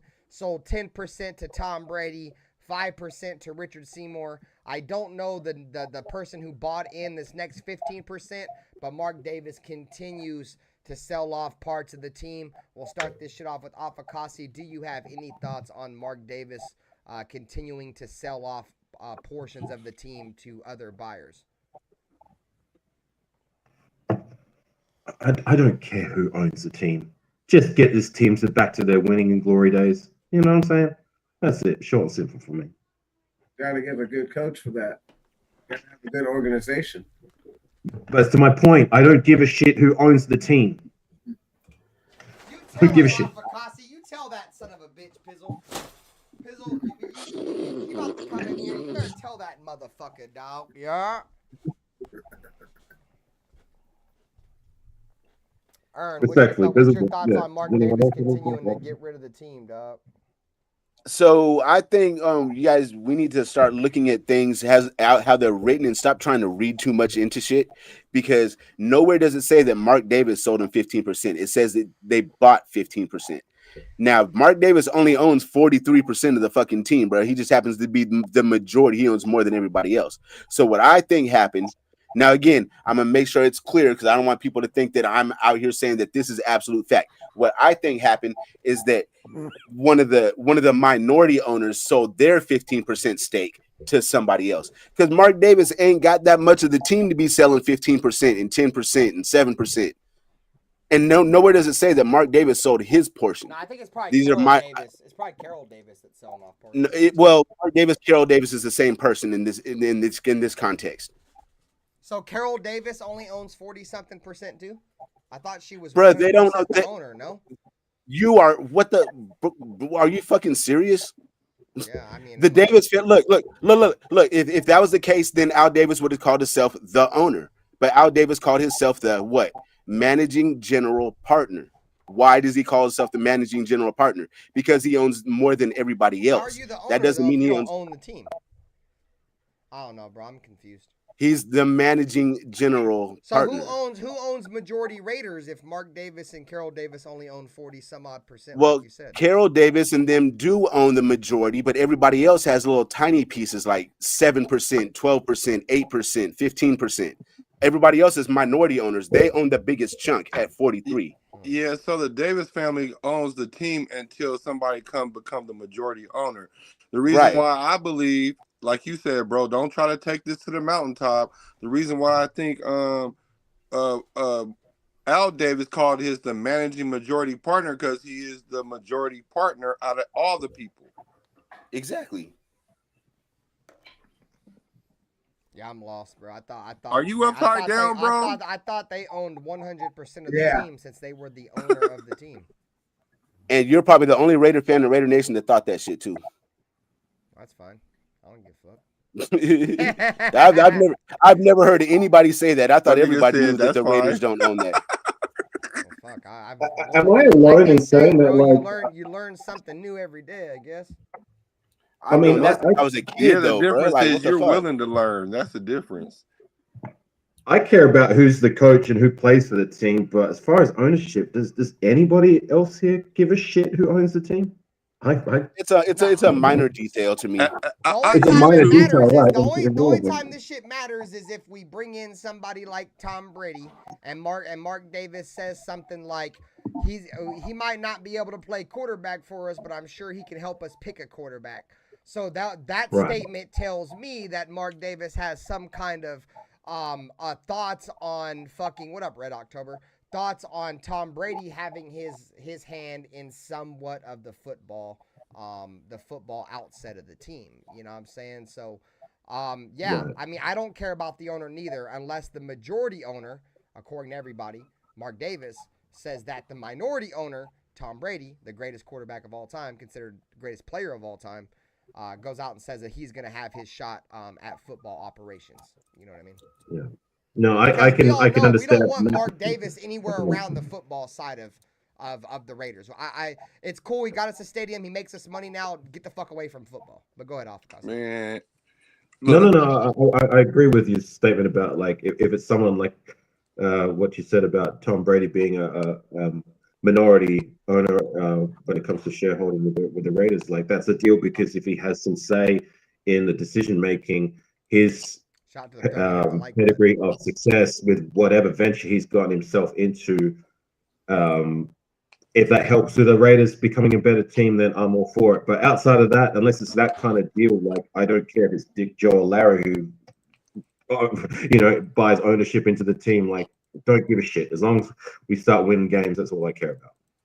Hey, so as I'm looking this stuff up to fact check it, so as of before this sale, Mark Davis and his mother Carol Davis owned 47% of the Raiders. Then they sold 10% to Brady and Bobby Wagner or somebody. It says Brady and Wagner. Brady. They bought It's Brady and Seymour, Richard Seymour.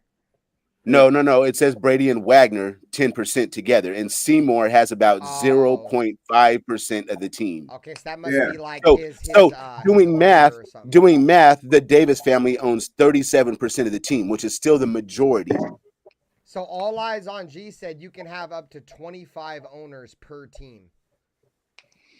I don't know. Everybody was always crying about Mark Davis should sell the team, and now when he's starting to sell pieces of the team, now we look around like, what the fuck going on? So y'all want my thoughts on it? Sell the whole goddamn team, Mark Davis.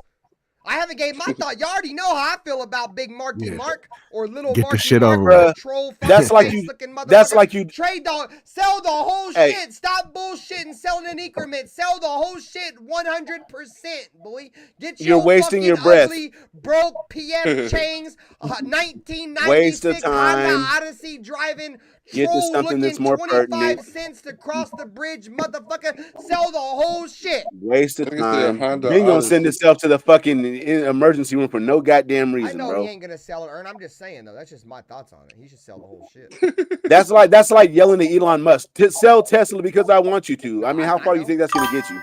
I mean, that's like this cup right here, right? This Taco Bell cup. Say this Taco Bell cup. I don't give two shits about it, right? So I'm Mark Davis, and this is the Raiders. The Raiders are this cup, right? Mark Davis don't give a fuck about the Raiders, right?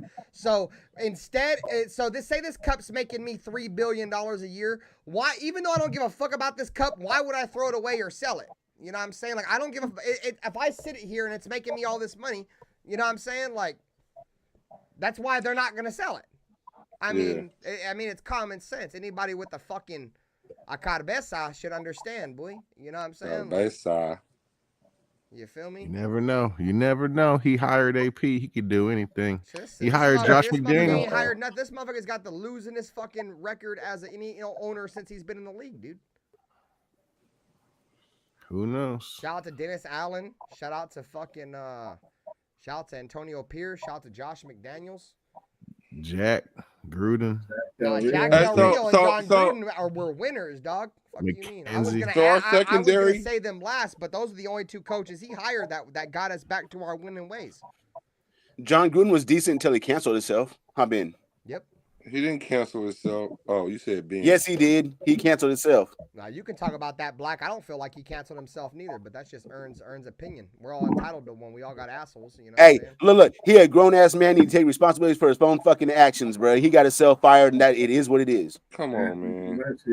He a grown ass man, bro. He can't blame his actions on somebody else. That's a grown man. If that's the case, then that should apply to everything. It does. I hold everybody accountable as grown men for their actions. Yeah, I feel it. But now, let's not act like. I mean, did he say it or did he not? It's one thing to give them some ammunition to fuck with you, but I could see if the ammunition was on the pavement. They literally went and found something, and It then don't matter. And then you can say it don't matter, but it does matter. That's no different than It if don't. this show blows up and then all of a sudden they go find a tweet you said and then we kick you out and then we be like, well, you got to be responsible for the words. Like, come on, my nigga. Like, And I would accept that shit and to be no, like, but bro, I but said that that's shit as a grown ass telepathy. man. You gotta hold your own nuts Nah, sometimes. it ain't got to be live or die though. It ain't got to be live or die. It ain't. Bro, that. I live by the motto of hold your own nuts, bro. Me too. I feel you. And he's taking it on the chin. But the thing about it is he about to be back in the league again. That's fine as long as he ain't with us. What? Oh, so that's the problem. The problem is not Gruden. You don't want him with us. Look, no. This organization represents anti-racism and it always has. So for him to be here, that would be it'd be a contradiction. You think Gruden racist? Do you think he's not? No, I'm asking you. You think he racist? Very much so. Do you think he's not? Because he said the nigga had big lips? He said Michelin tires. Oh, that's even funnier. Like, for real, that's why? I'm more amazed that you're defending him. No, I'm not defending him. I'm just talking about, is that the reason why you're saying that? Because let's say if the email was talking about a couple white guys and a black guy, so just because he talked about the black guy, that makes him racist? What did he say? Okay, so look. He made fun of black people's features, the stuff that we've been ridiculed for years. We've been made fun of this shit for years, decades, centuries in this country. Each other niggas. Stop it. That's us. We can do that. No, we can't. That's dumb as fuck. No matter who does it. No, but I feel you though. It's a little different when a white person does it. Not a little different. It's a lot different. Ozzy. But my thing is like, this man been coaching black players all this time, and then you telling me an email is gonna confirm the racism and not just players coming out saying it? So because he coached black players, that makes him not racist. No, because no black players came out and said he racist. That's why I'm saying. Bro, look at what black players did. It's fucking Warren Sapp, bro. It's fucking coons, bro. These motherfuckers are coons that are saying this shit. Warren Sapp? Yeah, Warren Sapp. He ain't got the best moral compass to gauge anything on.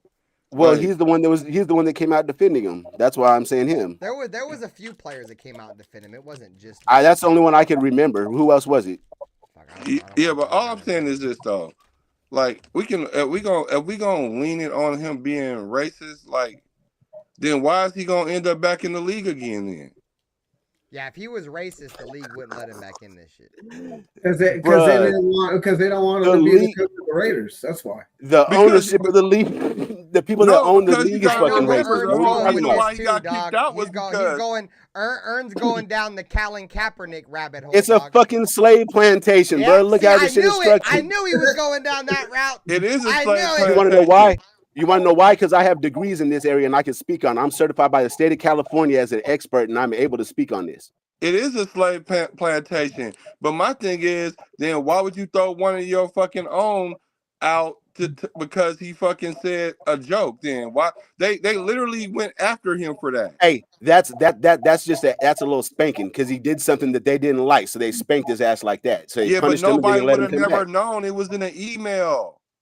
No, they did that to take the heat off of the guy who owned the Washington Redskins. That's right. The whole investigation was on Washington. And my thing is this, is that how is it like that they're doing this big investigation on another team? It was making nationwide, worldwide news, and yet we're the only team that paid for it. We lost our head coach. I don't understand and that. we lost our head coach while we were trending upwards, dude.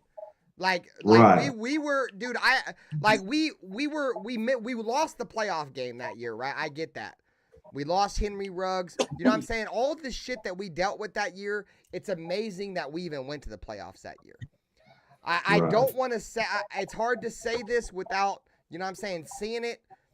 But I'd be willing to put a little bread on it. And I'm not a betting man by any stretch of the imagination. That if Gruden wouldn't have got, rather Ern says canceled himself, or rather he got canceled by the NFL, or as some of us think it's a hit job. Let me finish. I honestly think the Raiders the Raiders are more than likely gonna win a playoff game that year. For We were gonna break sure. that. Yeah, I we were think gonna so break too. that. For sure. I think so too. Yeah. So it always seems like this is the thing. Like I know the NFL hates us, and like we Exactly. get penalties and shit, right? The thing that it's not really that the fact that the league hates us and shit like that, right? It's just the timing of everything, dude. The league We hates always us, bro. get fucked at the worst times, bro. 2016, Derek Carr breaks his fucking leg 2 games from the fucking playoffs. You know what I'm saying? Right. John Gruden finally has the Raiders looking like we're going to be able to compete. Henry Ruggs is cooking. Derek Carr, you know what I'm saying? Josh Jacobs, Darren Waller, Renfro. We look real good. And then boom, dog, just snatch the carpet right out from underneath us, dude. It's not really the way they treat us. It's the timing of the way the NFL treats us, bro. Bro. They don't want to see us win, bro. We already know that, right? But they also know that when the Raiders are good or relevant, the league is better. So it's like they scapegoat us out for shit like that.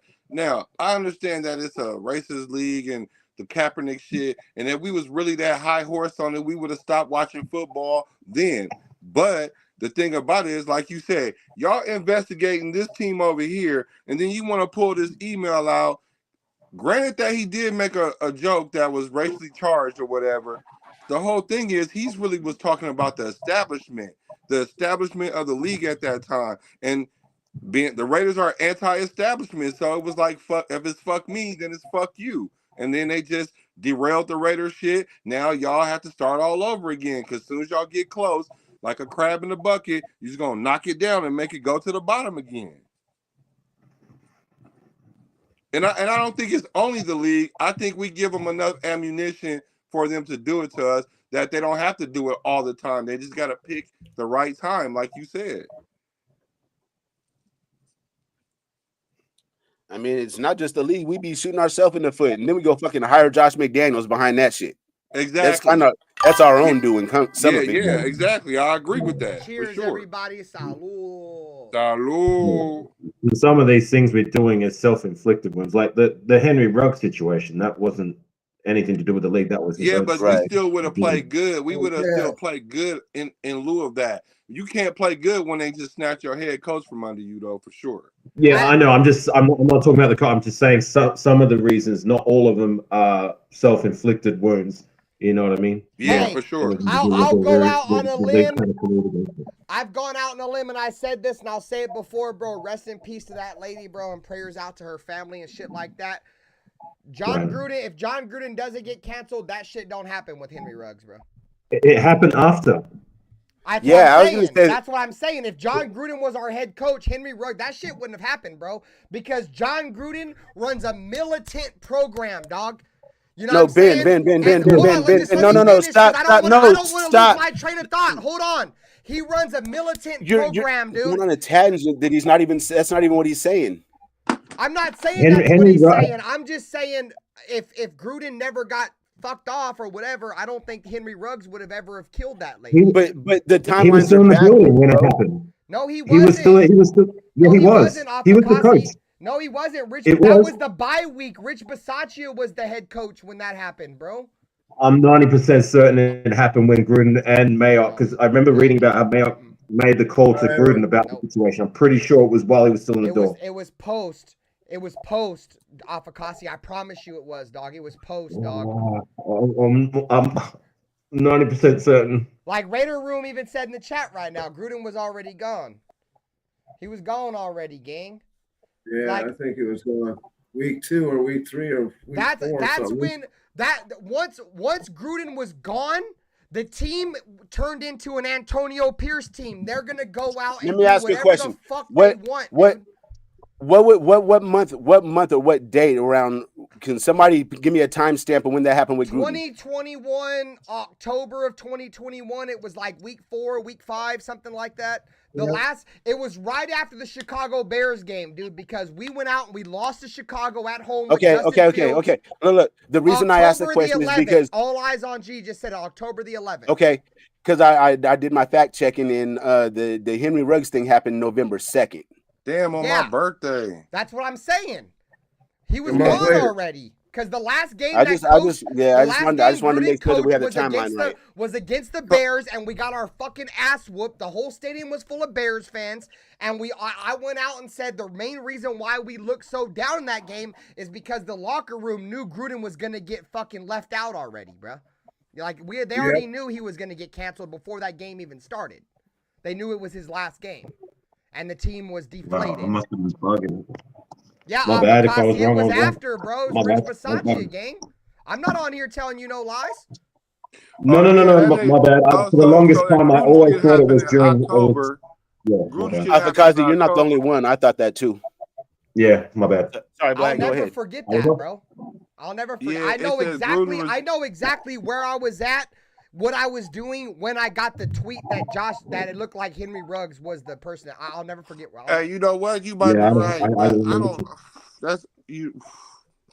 Yeah, because he resigned this at October 11th, ESPN. He resigned on Monday or whatever. So Exactly, obviously it was a RaiderBen. month before, but it was a close timeline, like you say.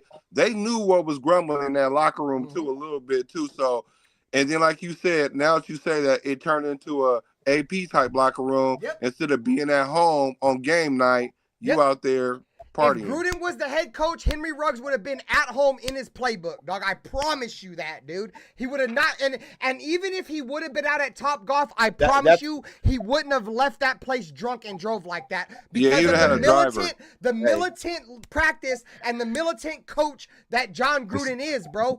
I had Raider fans telling me before that you cannot have a coach that runs a militant program. You got to let your players have fun. That's bullshit. It's a combination of both. Both can be said true. You got to have a militant program while letting your players have fun, dude. The fact that Antonio Pierce was letting our rookies dance 8 weeks into the season when we had 2 wins? Right. Come on, bro.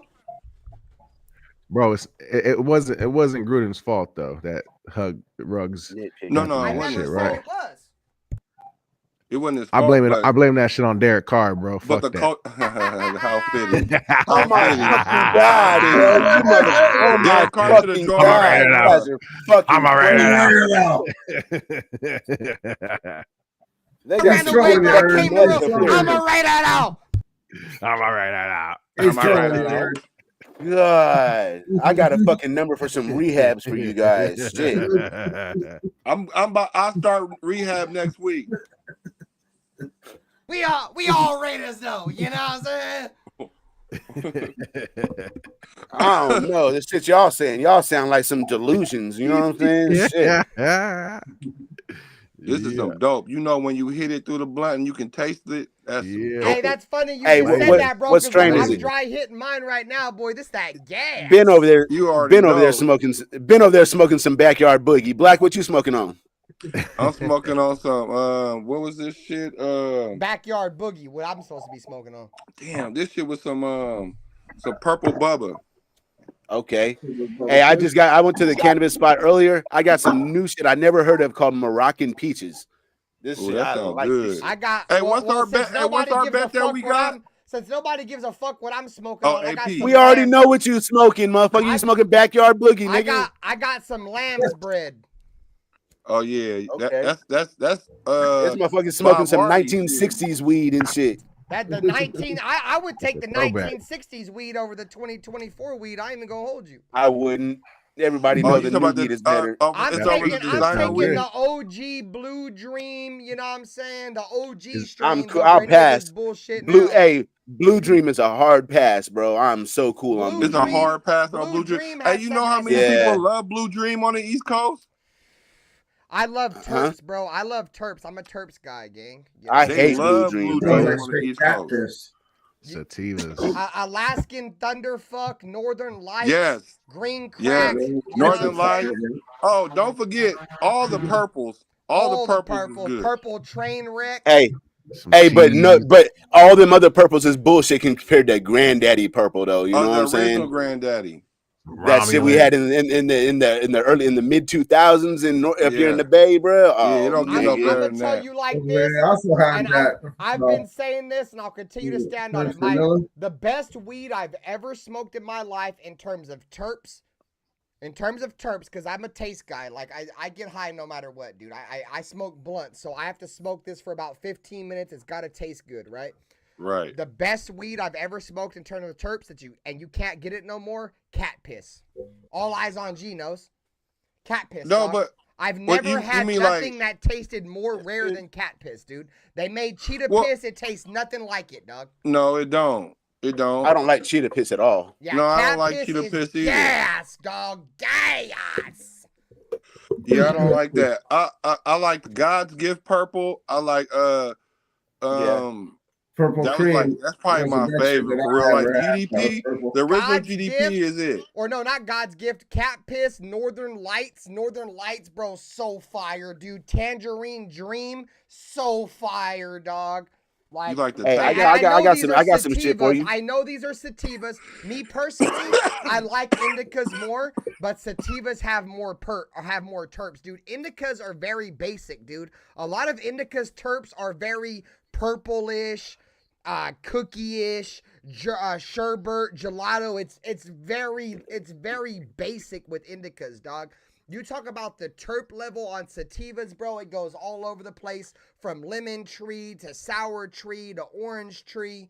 You know what I'm saying? Bro, I like to feel like I'm high. Sativa don't make me feel like I did anything. It feel like I smoked a cigarette. Hey, Raider Paul, the Makes best me wanna weed. do something. Raider Paul, Makes it's me funny wanna you bring up do some cheese. work. Cheese is the closest thing that I've ever had to cat piss, dude. I grew UK cheese number Bro, one. Gas, UK dog. cheese and the LA cheese is Yep. fire. Gas, Yeah. dog. That's an indica, bro, but That's it's my the shit. terp level, dog. I'm talking about it smells like a baby diaper, bro. Like stanky, Baby stanky, diapers. boy. Hey, that's I do not like good, bro. cheese That's not a weed good at thing. all. Nah, like I like my shit to smell like a stank diaper, boy. Fuck I don't you like all. cheese don't. weed at all. Like vomit. Vomit that part, bro. Vomit, gang. That stank, you heard?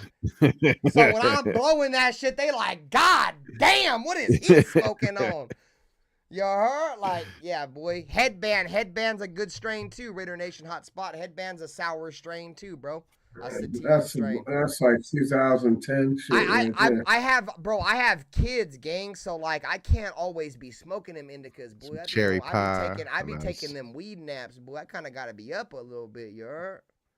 I gotta be up. My a little kids is bit. grown. Nigga, Cherry they pie smoke their damn cookies. selves. All that. But yeah, man, we kind of started talking about weed and shit.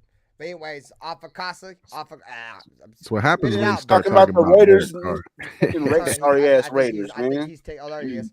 So I don't know if your time is limited, but I definitely want to get your thoughts. So we going into this Broncos game, right? The Raiders have been whooping the Broncos ass for fucking the last 4 or 5 seasons. 5 years. The Broncos are gonna have their chance to sweep us this season. I think in the last 8 games or 7 games, Bo Nix has like 16 touchdowns and like 2 interceptions. How you feeling about this Broncos game, dog? It's at home. It's in Allegiant Stadium. It's in Vegas. You think the Raiders are gonna have any chance to win this game? Can we even call it a home game? That part, dog. You know there's gonna be a million Bronco fans there, dude, because the Broncos they might have a chance to go to the playoffs this year, right off the rip. They going. That and the fact that we're missing more key players. Our secondary is taking a hit as well. We're missing Nate Hobbs, Agent Zero, Ja'Cory Bennett. I think he's deserving of that name now. He's out as well. So is Jack we're gonna Jones. have to look Jack at Jones is doubtful. He's probably not gonna play neither. right and you know he's done some things. He hasn't been his best this year, admittedly. We're gonna have to look at like guys like what DK Richardson, who has played well enough in spots as that dime guy. He's gonna have a big task, and they're gonna target him. I can almost be certain of that in this game, and we're gonna need him to step up in a big way. And whoever else is our depth guys, that Darnay Holmes cat, I noticed him on the field and to mixed results, but I would be surprised if we're gonna get cooked in the air, so to say, until proven otherwise. I hope that's not the case, but we could be in for another rough ride, unfortunately. Yeah. So let me get my shit out the way because I tend to ramble. Right? Let me go ahead and get my shit out the way. I hate Denver. I know everybody has their own teams they hate. The Broncos are the only team in the AFC that I hate. I'm well, not the only team, but the team that I hate the most in the AFC, dog. My top three is the Niners number 1, the Cowboys number 2, and the Broncos number 3. You know what I'm saying? And I don't want to lose to them, dude. Like I hate them, bro. So but if I'm just being real, they're probably gonna kick our ass. I will go out and I'll admit that I was wrong. I thought, well, I mean, it's still early, right? Bo Nix is playing well right now, right? But if I can go off, what have you done for me lately? I'm wrong about Bo Nix. I thought he was going to be bad. He's playing well right now. The Broncos, regardless of how you feel about Sean Payton, the Broncos have a great coaching staff. They have a head coach that's won a Super Bowl. Yeah, he had Drew Brees. Say what you want, whatever. You know what I'm saying? They got a young quarterback that has proven that he can win at the NFL level, which is extremely hard. There's quarterbacks that come into the NFL every single year and just cannot win. So winning in the NFL is extremely hard. He's proven that he can do it. He's doing it at a high level right now. So, you know, with like Afakasi said, you know, our secondary's taking a huge hit. You know, like I hate to say this, but like I'm not feeling bad that Marcus Epps is gone. I feel like we can get the same production for a lower price tag with Palomau. But you know, when you talk the likes of Jacorian Bennett, you know, and Jack Jones hasn't, in my opinion, dude, Jack Jones hasn't played well this year. He's had that one pick six, and it was at a time that the game really didn't matter anymore. But losing him is gonna hurt. You know what I'm saying? Now we're talking about the likes of, you know, DeCam Richardson and a guy like Darnay Holmes, who's a solidified slot corner, you know, having to play on the outside now. You know, at the end of the day, like I said, guys, the Raiders are at a position to where winning games just, in terms of players, in terms of, they probably care about winning. But in terms of us fans, bro, it's like, the writing is on the wall. And it's been on the wall, for my opinion, for a long time. It's over with, bro. You know, and right now we kind of got to see what Tom Telesco and, you know, Ziegler got and some of these guys. Yeah, womp, and see what we got going forward. But at the end of the day, like, I want to win games, but winning meaningless games at this point is only going to hurt us more than it's going to benefit us, man. Did I also see that Amir Abdullah is going to be our starting running back? Yes. Amir White is out and Alexander Madison is out. I'm glad you brought that up. So yeah, we got Amir Abdullah. Oh yeah, we trying to lose. And we brought up Sincere McCormick from the practice squad. So now we got. Oh, let me check my email. Samir, I might be playing. We got Alpha Kasi. We got Sincere, Amir, and Labe. Right. So yeah, man. So that's really my thoughts on it, dude. Like, I hate Denver. They're gonna whoop our ass though, dude. Like they're gonna whoop our ass, dude. I don't even think it's gonna be close. If you had to start, go ahead. If you had to start one for your fantasy team, you go Labe or Abdullah. Abdullah. Yeah. Abdullah. Yeah. Labe's not ready. Labe, dude. Your first touch in the NFL, you fumble the ball, dude. That's not good, dog. Abdullah got a fumble too. He ain't gonna fumble it every time. Right. Well. No. I mean, no. Did you say Sincere McCormick has now been elevated? No, I mean, hey, come on. Right now his ratio is kind of bad. Yeah, but it ain't gonna stay like that. Because then if he would have boxed one for 20, that don't make him the starter. So fuck. Then his ratio would be different. SoCal Sal, Alexander Madison's got an ankle injury, dude. Did you say Sincere McCormick has been elevated to the? Yeah, he's been elevated to the roster. Yeah. This is a guy I criticize heavily, being that he's been on our team for 3 seasons and he hasn't taken one single season snap, even despite our running back woes. So, you know, if he gets his chance, I'm looking at him to show something, do something. Like, why is he still here if he can't even get on the field despite our running back room stinking up the place? You know what I'm saying? So why is he? You know, I'm somewhat going to be interested to see if he gets his chance. can he even prove to be even a quarter worth the hype that a lot of these cats are giving to him? Like throughout the 3 years he's been with us, and what has he done? He's been sitting on the practice squad doing absolutely nothing. AR, I think we'll see a lot of him on special teams as far as Sincere goes. Yeah. I believe that. Yeah, that's We'll one see of the him. main reasons why he got elevated, because they're gonna have to pull Amir off of special teams now. You know what I mean? They're gonna have to pull Labe off of special teams now, so they're gonna have to give those reps to somebody else. Yep. Do you guys ever watch the TV cartoon Tom and Jerry back in the day? Hell yeah. Remember when they'd have like a block of cheese that have holes in it and shit? You know what I mean? Swiss cheese.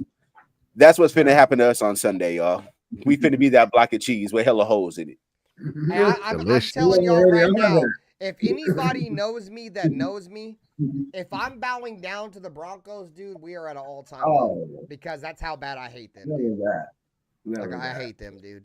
Like, and I don't want to say I'm bowing down. That's an overstatement. Bruh. So I'm glad you corrected me, Pizzle. I'm not bowing down to them, but I definitely know the writing is on the wall.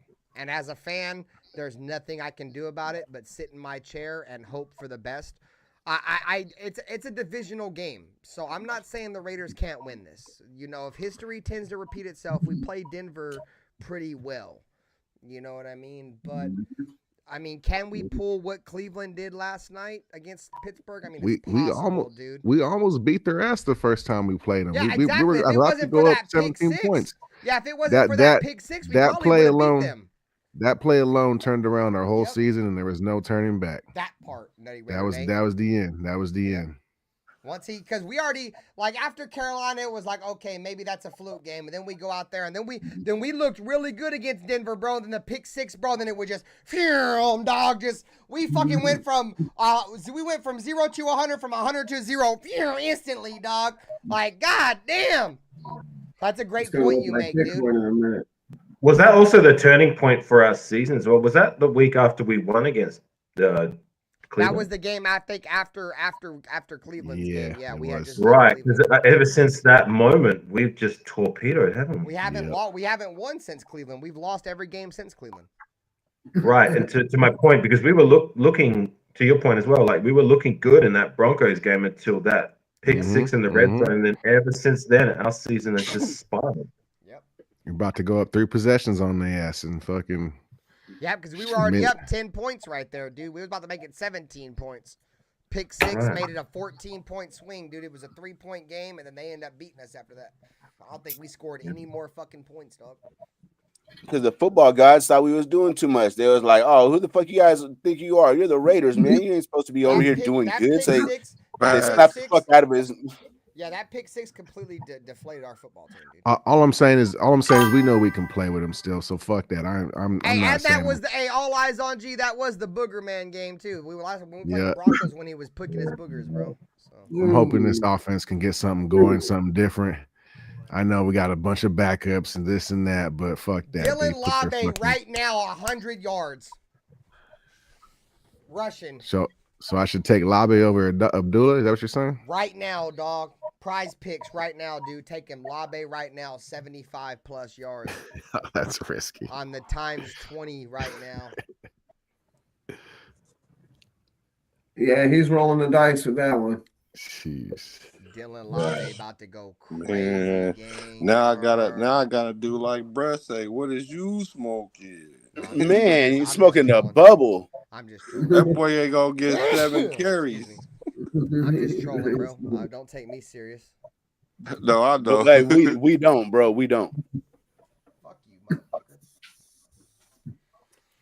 So how we feeling about this Denver game? Any of you motherfuckers got any confidence in this game? I mean, Pizzle chose us to win. Pizzle, how you think we're gonna win this game since you chose us to win this joint? Because I don't think anybody else up here has us winning this game. So how you think we gonna win this shit? I think it's going to be a divisional game. I think we're going to go out there and play them tough. Unless they just quit. I mean, if the defense quits, then that's what's going to happen. They're going to put up a lot of points.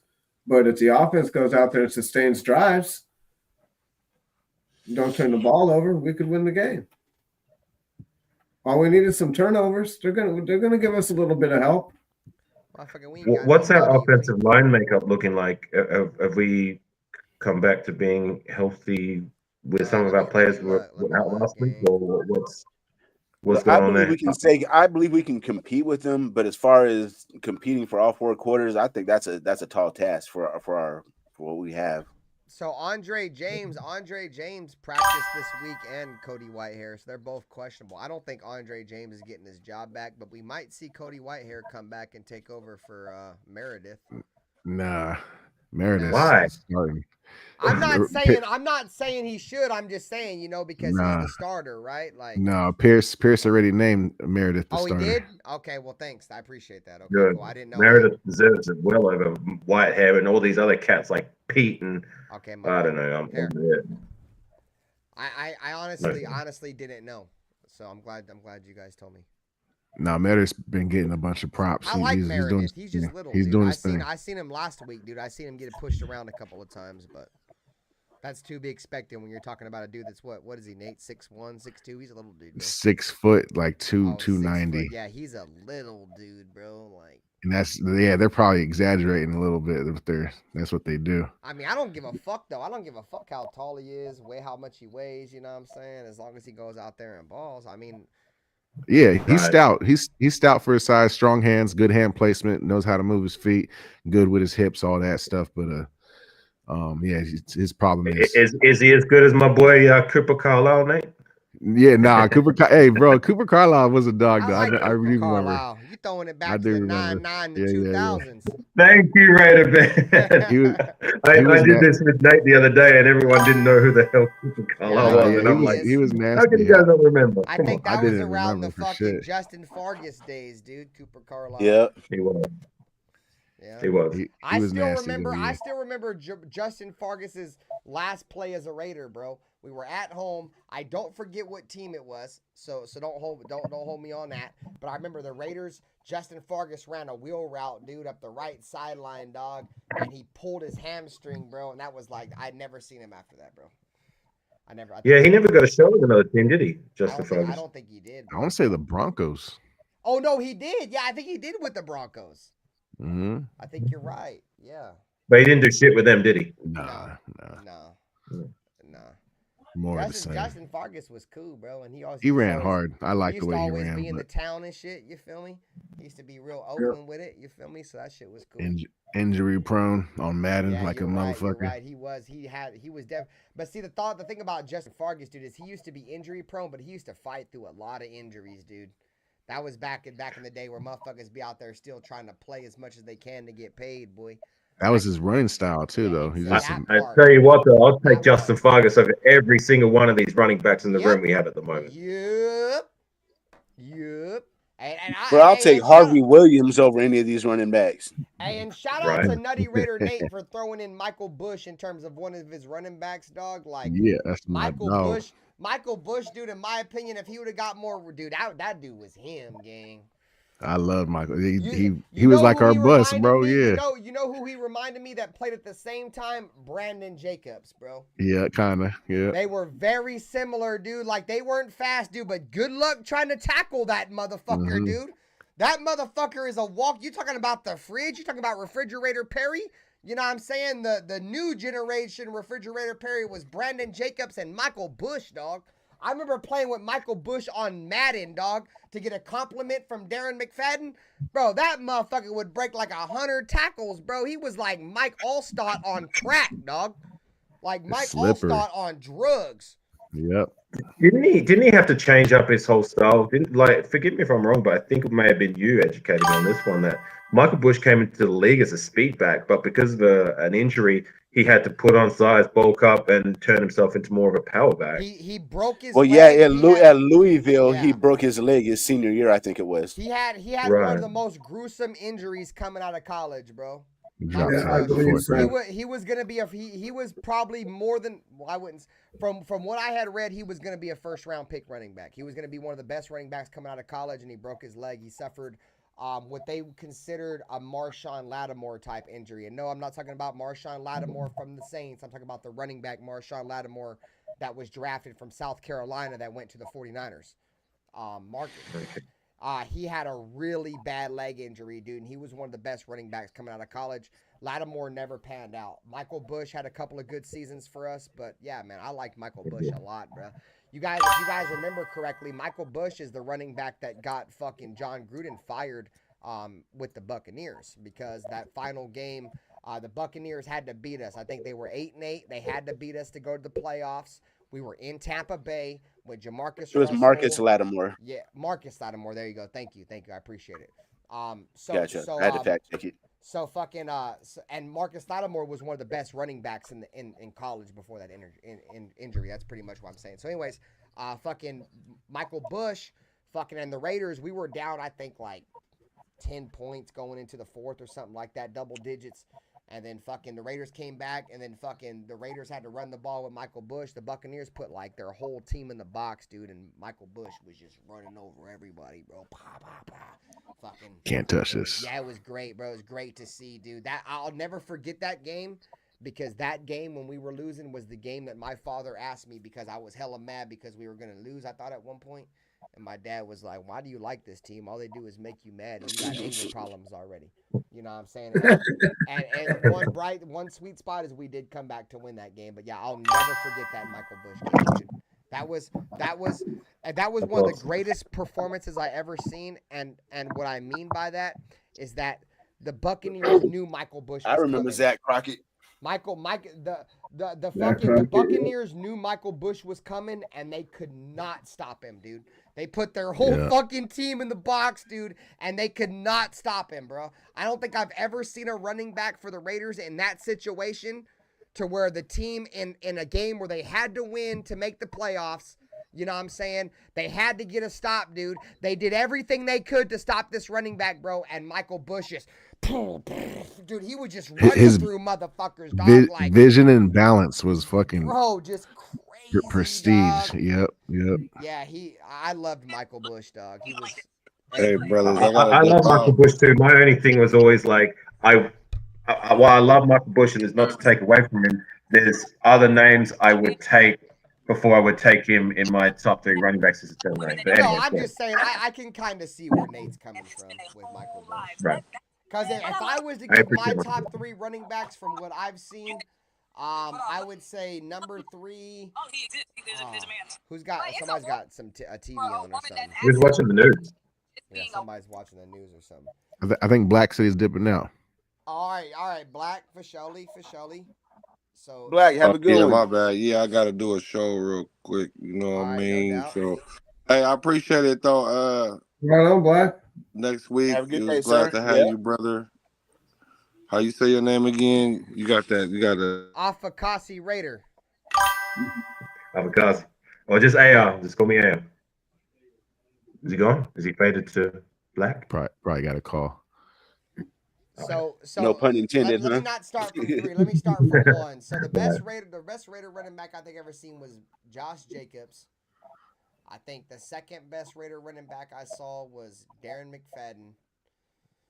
And then number 3, fuck, dog, that's so tough. I mean, I could say Michael Bush, dog. I could kind of say Michael Bush. To Charlie Gardner? That was kind of after my time. That was a Niner guy. Yeah, Charlie Gardner was kind of after my time off of Cassie. That was Before your time. Oh yeah, before my time. Sorry, thank you for correcting me. Yeah. Okay. Yeah, because Yeah, that was a Niner guy. when I became a Ram, when I started, well, obviously, like, I became a Raider fan a lot earlier, but when I started watching football, like a traditional every single Sunday religious, like watching the Raiders, was 2004. So I don't think Gardner was there in 2004. I think we had the dude we picked up from the Jets. Tyron Wheatley? No. Lamont Jordan, yeah. Yeah. So I could kind of see the Michael Bush argument there. I mean, Well, I got a top 5 running backs for you for Raiders. You got Marcus Allen. But Bo talking about Jackson. We're New talking. So millennium. this is new millennium, So like post 2000. Man, fuck y'all. The new millennium ain't win shit. It's not even. You don't even remember these fucking players that never did shit. Yeah, so that was just the show that Afakasi did. Afakasi did a team of the new millennium. So from post 2000, like the best players at every position, top 3 players at every position. So I was just speaking on the running backs. But yeah, man. You wouldn't consider Latavius over Michael Bush? You have to. Yeah, you have to. Thank you, Afakasi. Yeah, I probably would. Yeah. But Jacobs, I would say Latavius. it's close, though. I would say it's close, though, because, like, Michael Bush played for a shit-ass team, dude. Like, right. That team was garbage. Although he was those successful years in 2011, our offensive line was look, Darren McFadden did Darren McFadden things, but also when McFadden went down to injury, Michael Bush had to step in, and he still did his thing. But our offensive line was actually not too bad around that time. Yeah, I remember Rashad Jennings. Rashad Jennings was good, but we only had him for like 1 season, I think, dude. Yeah, and then he 1 went or to 2. the Giants. You know who was an unappreciated name that people probably would have forgotten that I liked? You remember Mike Goodson? Number 30, I think he was. Number 20 or 30. What is 20 Mike or 30? Goodson played, I think, 2012 or 2013, and I actually really liked what he did when he took the field, and I think he made like 400 yards, like something ridiculous, like 4 or 5 yards apart. Like he was decent as a spellback. I liked it. I don't think I remember, dude. To be honest, Mike Goodson. I remember him. He wore either number 20 or 30. Did we get him from the Bucks? I think he was a Panther for a bit, maybe. I don't know. Yeah, he was. Yeah, I just remember he scored a touchdown with them, and he did a throat slit, and then he was on the like the sports centers for like, you know, you shouldn't have done that, whatever. And then the next season we brought him in. Okay, I don't really remember that. Yeah, my memory's not great though. I smoked too much pot. But no, I definitely recognize the name. The name sounds familiar. I just don't. You said it was like what, 2010 or something? I believe it was 2012 or 2013. So that was one of those the years. year before Derek Carr. So that's Yeah, he wasn't with Derek. We had Matt McGloin that year, I think, was our quarterback in 2013. Carson Palmer. Carson Palmer was our quarterback 2012, and then 2013 was Matt Flynn Pryor and Matt Flynn. Did Matt Flynn ever play a game for us? Yeah, remember he played against his last game was against the Washington Redskins, and he was the one who threw that touchdown to Michael Rivera. Remember his sister, the actress, was in the bleachers, and she was like one of the. No, that was Matt McGloin that threw that shit. No, that was Matt Flynn. It was Matt Flynn because that was his last touchdown he threw as a Raider because they shat the bed that game, and then he ended up getting fired. Like, you know, he got released 2 days later. More than mine. Hey, Ern, do you got beast mode in your top 5 then? In that refrigerator there. For the time that he played for us, the version of beast mode that we got, no. No. Nah, yeah, beast mode was over with when we got him. Yeah, he was retired. No. He was retired for a year, and then he was already on the couch. Yeah, we brought him out of retirement. Well, that's why I say no. If you're talking about over a career, fuck yeah. But the version that we had in Oakland, no. No.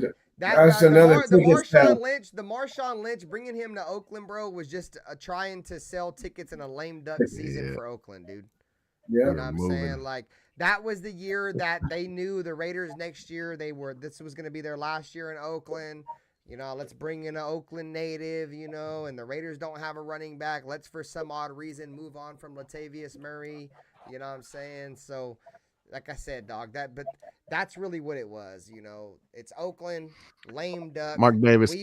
Mark Davis was never trying to win. He was always just trying to sell tickets from the very beginning. Exactly, Nutty Raider. Well, that season, we all thought we were going to make a push for, like, a serious push for a Super Bowl. Remember, that was the year after what happened with Derek Carr. So we were all expecting deep playoffs or possibly even Super Bowl or bust.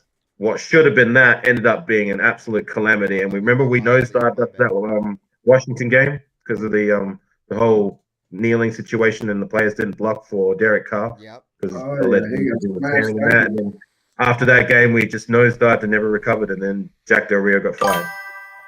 Yep. I mean, I'll still go out and say that if John Gruden was never going to come out of the booth, Jack Del Rio probably still would have still been the coach of our team. Because I think the only reason why Jack Del Rio lost his job is because of John Gruden. Did Jack Del Rio made a bad mistake by getting rid of Musgrave for Todd Downing? Yes, but I think he may have. We never got to see if he learned from his mistake. You know what I mean?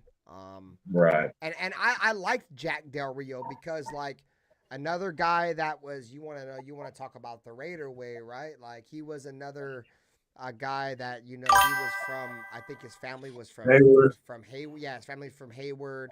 His grandparents and his father and his parents had season tickets to the Raiders and all that shit. Like I think we probably would have continued to win. I honestly don't think Todd Downing would have been our coordinator going forward. I think he probably would have just moved on from him.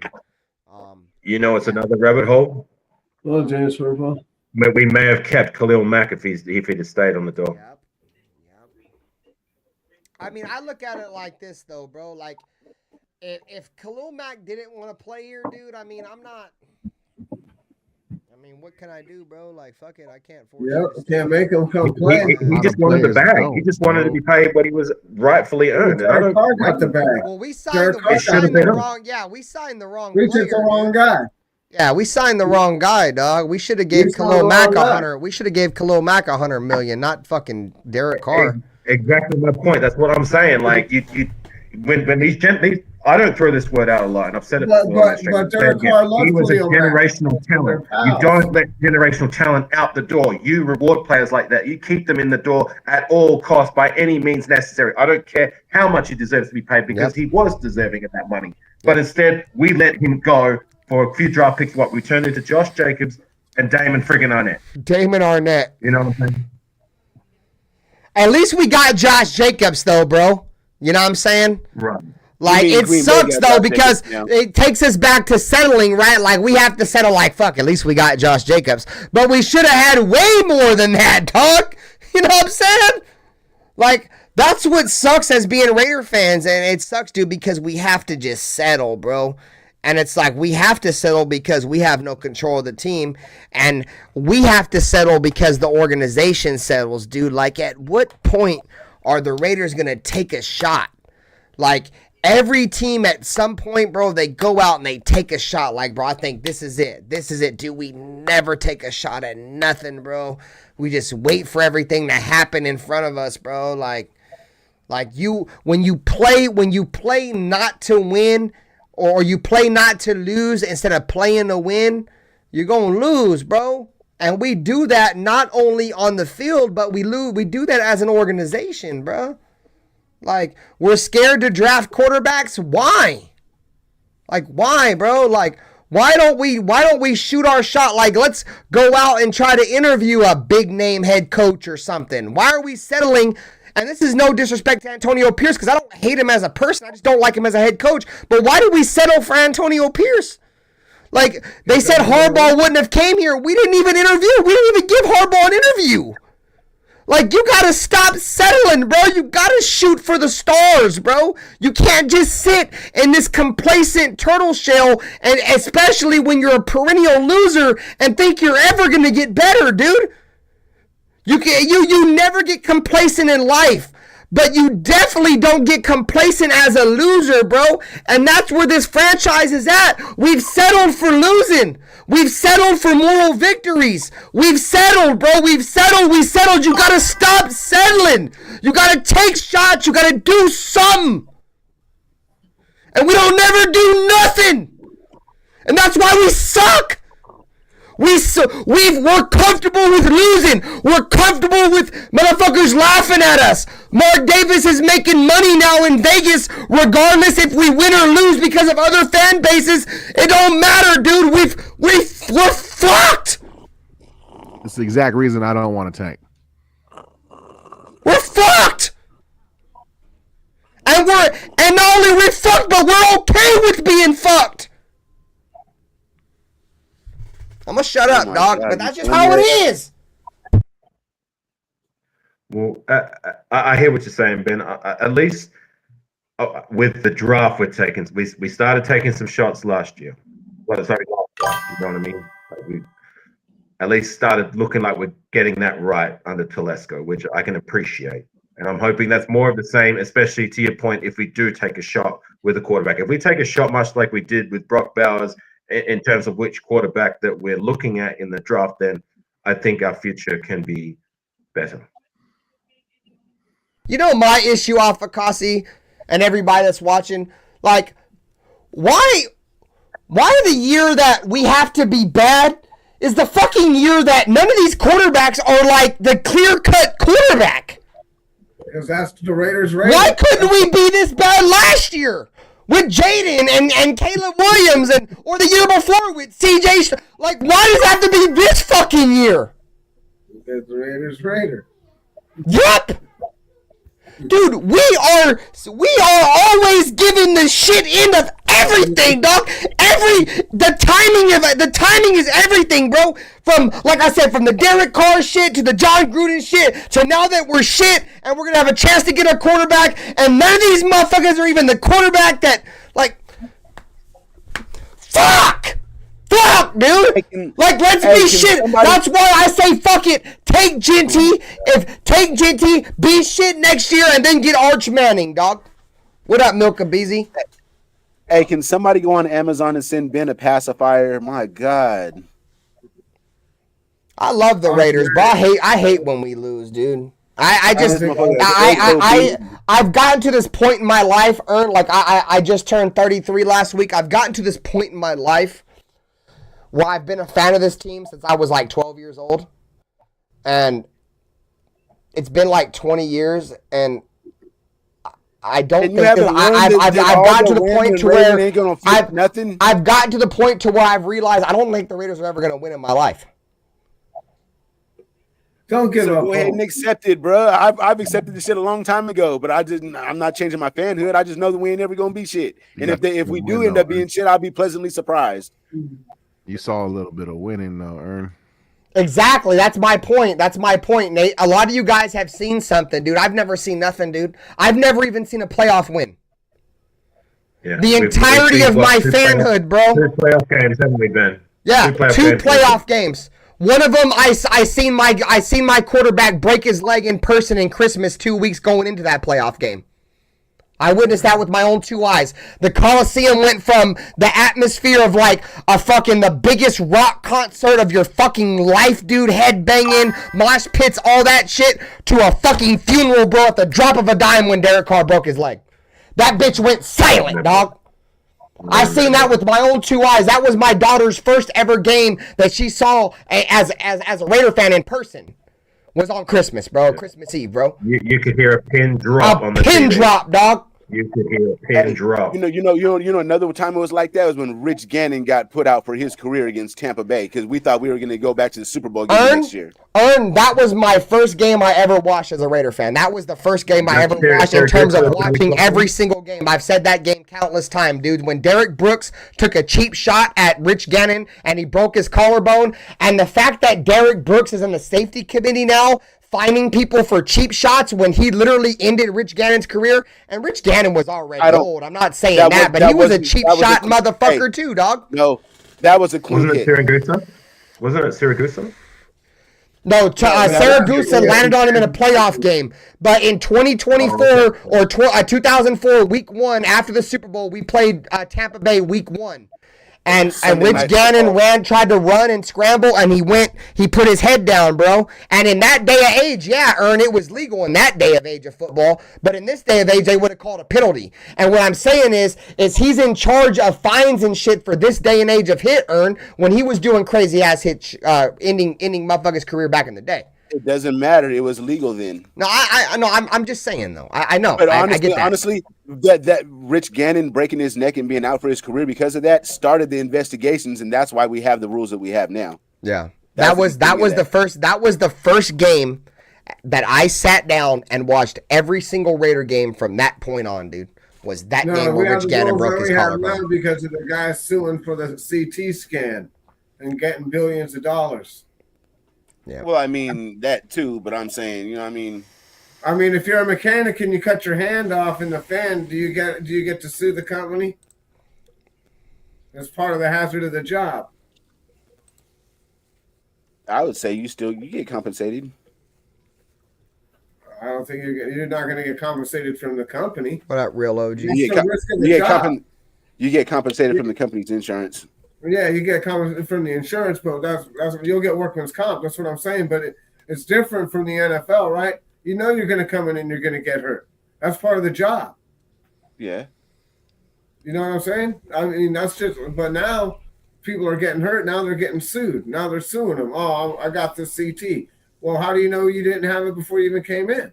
Well, because the reason that makes it different is because those are life crippling. Those are life changing injuries that they get. That CTE for life.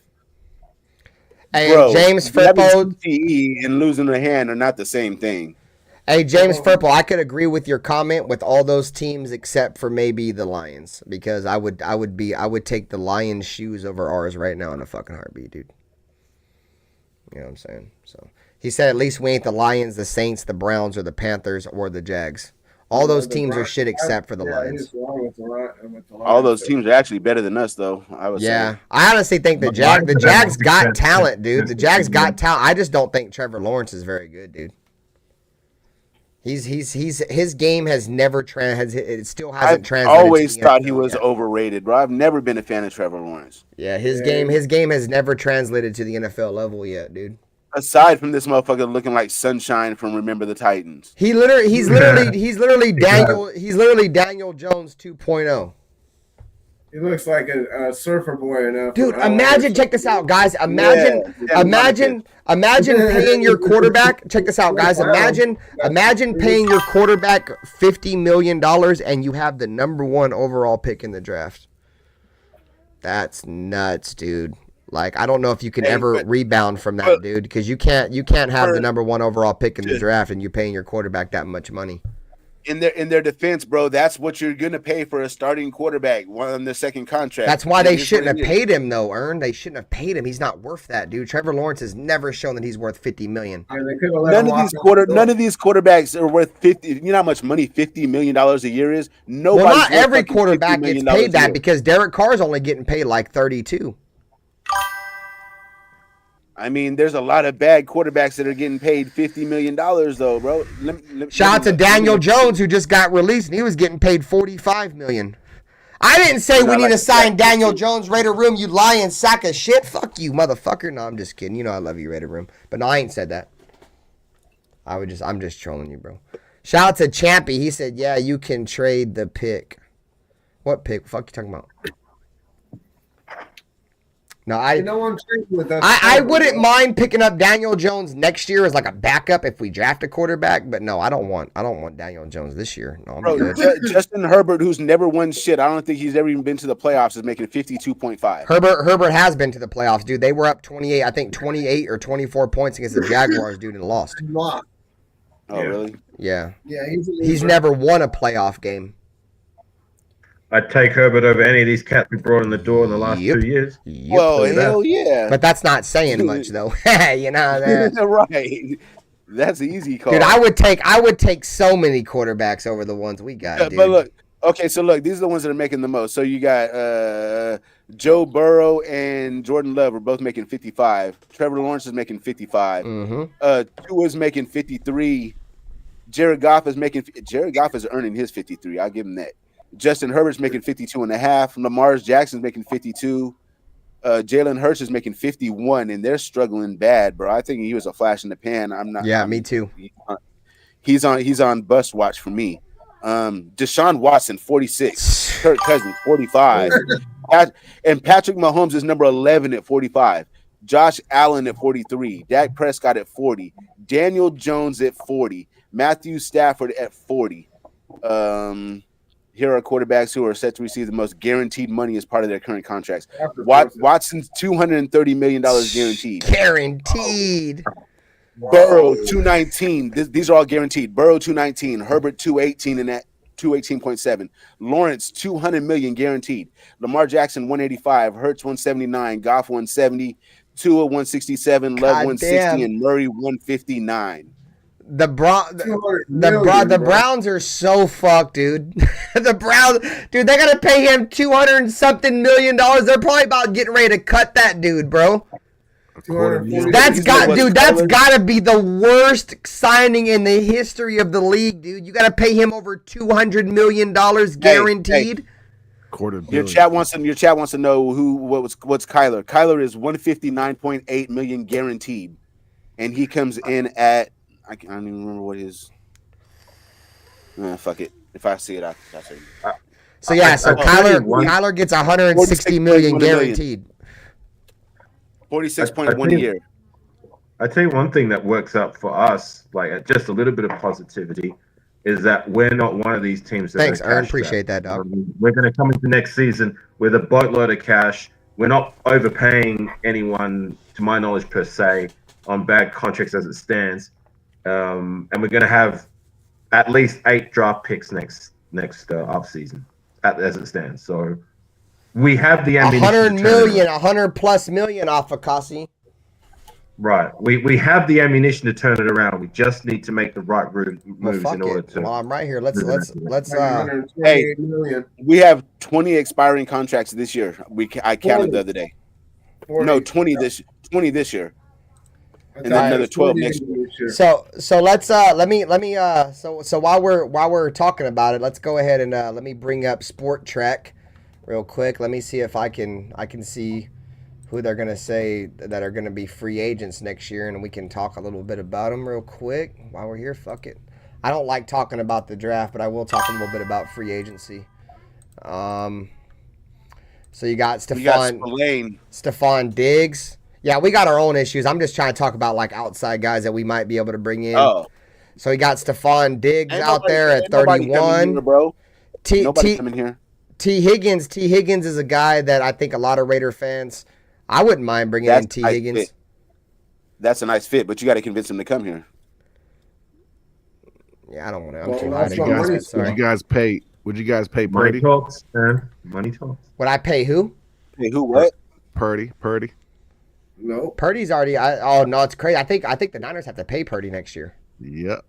They do. No, the thing with Purdy is that Purdy's basically like I see him as like a Trent Dilfer, where he's not going to be the same quarterback on another team. Yeah, I think he's just in the perfect. I think he's in a perfect scenario for him, dude. Yeah, me too. He was. So DB94 said that if the Browns release him after next season, they're gonna have to owe Deshaun Watson $172 million. And they're gonna pay that shit just to get him off the books. I guarantee you. Damn, that's a lot. The homie Ern said that Kyler Murray has $170 million in guaranteed money. That number, I'll give you the exact number right now. It is 159.8. Yeah. And he makes dude, if I was Deshaun Watson making $200 million a year, $200 million guaranteed, and they want to cut me, bro, cut me. Cut me, dog. Look. So this is what it says about this. A quick paragraph. Kyler Murray, Cardinals, $46.1 million a year. Murray became the second highest paid player on an average annual basis when he signed his extension July 2022. He received a 5-year deal worth $230.5 million with $159.8 million guaranteed. That's just preposterous. Right? Like, I ain't trying to count nobody's pockets, dude, but football players, dudes who play sports in general make way too much money, dude. CT. I gotta go out there and stand in front of Rolling Motors, dude, for fucking $45 an hour, dude. These motherfuckers get to play a kid's game for fucking generational money. Like, man, give me some generational money, motherfucker. CT and shit. Give me 1 year of their salary, dude, and I'm good. Just 1 year of $45 million a year, and I'm good. Unbelievable. Yeah, it's wild. We can't miss in the draft. I gotta take a piss. I'll be right back. Miss in the draft. We cannot miss in the draft, bro. As long as Telesco, if he has another draft next year like he had this year, then I'll start building a little bit more faith in him. Right now, I'm like, it might have been a flash in the pan. We have to see what he does. Put together a string of 2 or 3 of those drafts in a row, and I think we're on to something. We'll be in good hands. I mean, Look what happened in 2014. We weren't in good hands like right off the rip. We sucked that season, but in 2 seasons we were good enough to go to what could have been a deep playoff push had what happened or happened. But yeah, I agree. Like we got to get it right with the draft. I mean, what's hurting us right now is the lack of production from not this year's draft class, but the draft classes before that in the last 2 years. Right. 2022 and 2023's draft class under Josh McDaniels' watch. I mean, like the lack of production, and especially at the top end of those drafts, is really hurting us. You know what I'm saying? Very much so. We have no depth, and like we're very, very. We have quality starters. They're few and far between across the. You know what I mean? I mean, who on this team? On other teams, they're seconds. As good as our team looks in some places, like even our good players, name some of those guys that are going to start on like the 49ers. Do you really think that like Robert Spillane is going to start on the 49ers? That's Do you what I'm think saying. you think Jacorian's going to start on the 49ers? Do you think, you know what I mean? Just go through the whole roster. As good as we look at times, I mean, out of all of our good players, would they start on other teams? If you put Jacoby Myers in Kansas City, does he start? You know what I'm saying? These type of things. Well, Spillane and Jacorian Bennett are good players in their own right, so I wouldn't take away from what they're doing by asking the question if they could be starters on elite teams. But you know what I mean? Like there is pieces there.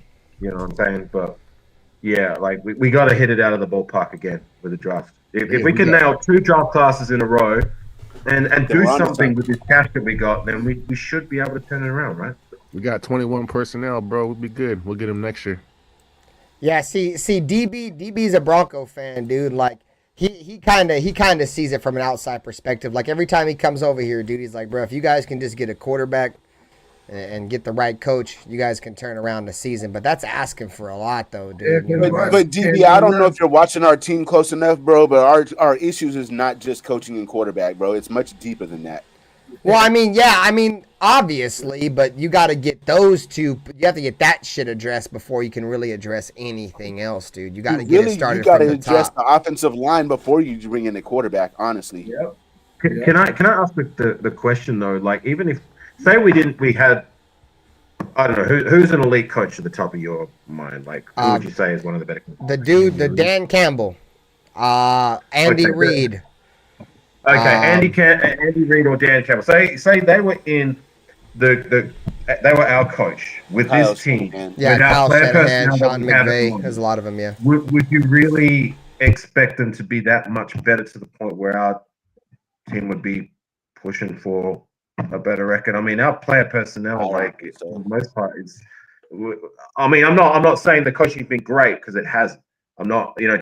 Look, Antonio Pierce was and is my guy, but he has not been good enough and played and coached to my expectations so far. I will admit that, but just perspective, like when I think about it, like if we have one of these other better coaches with the player personnel that we have at the moment, especially with the key injuries, can we really see us winning that many more games to be more competitive and make a playoff? I don't know.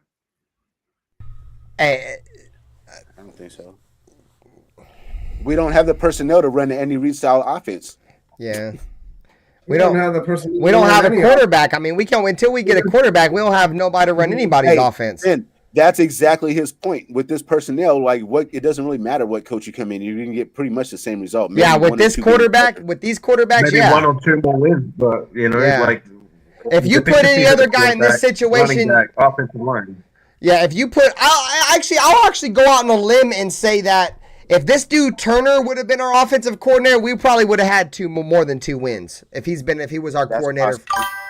Because our offense at least looked competent. What up, Rockers? And I'm not saying it looked like we were gonna score 30 points. But, we're gonna be fucking, you know what I'm saying? We're gonna light the league on fire. I'm just saying it looked competent.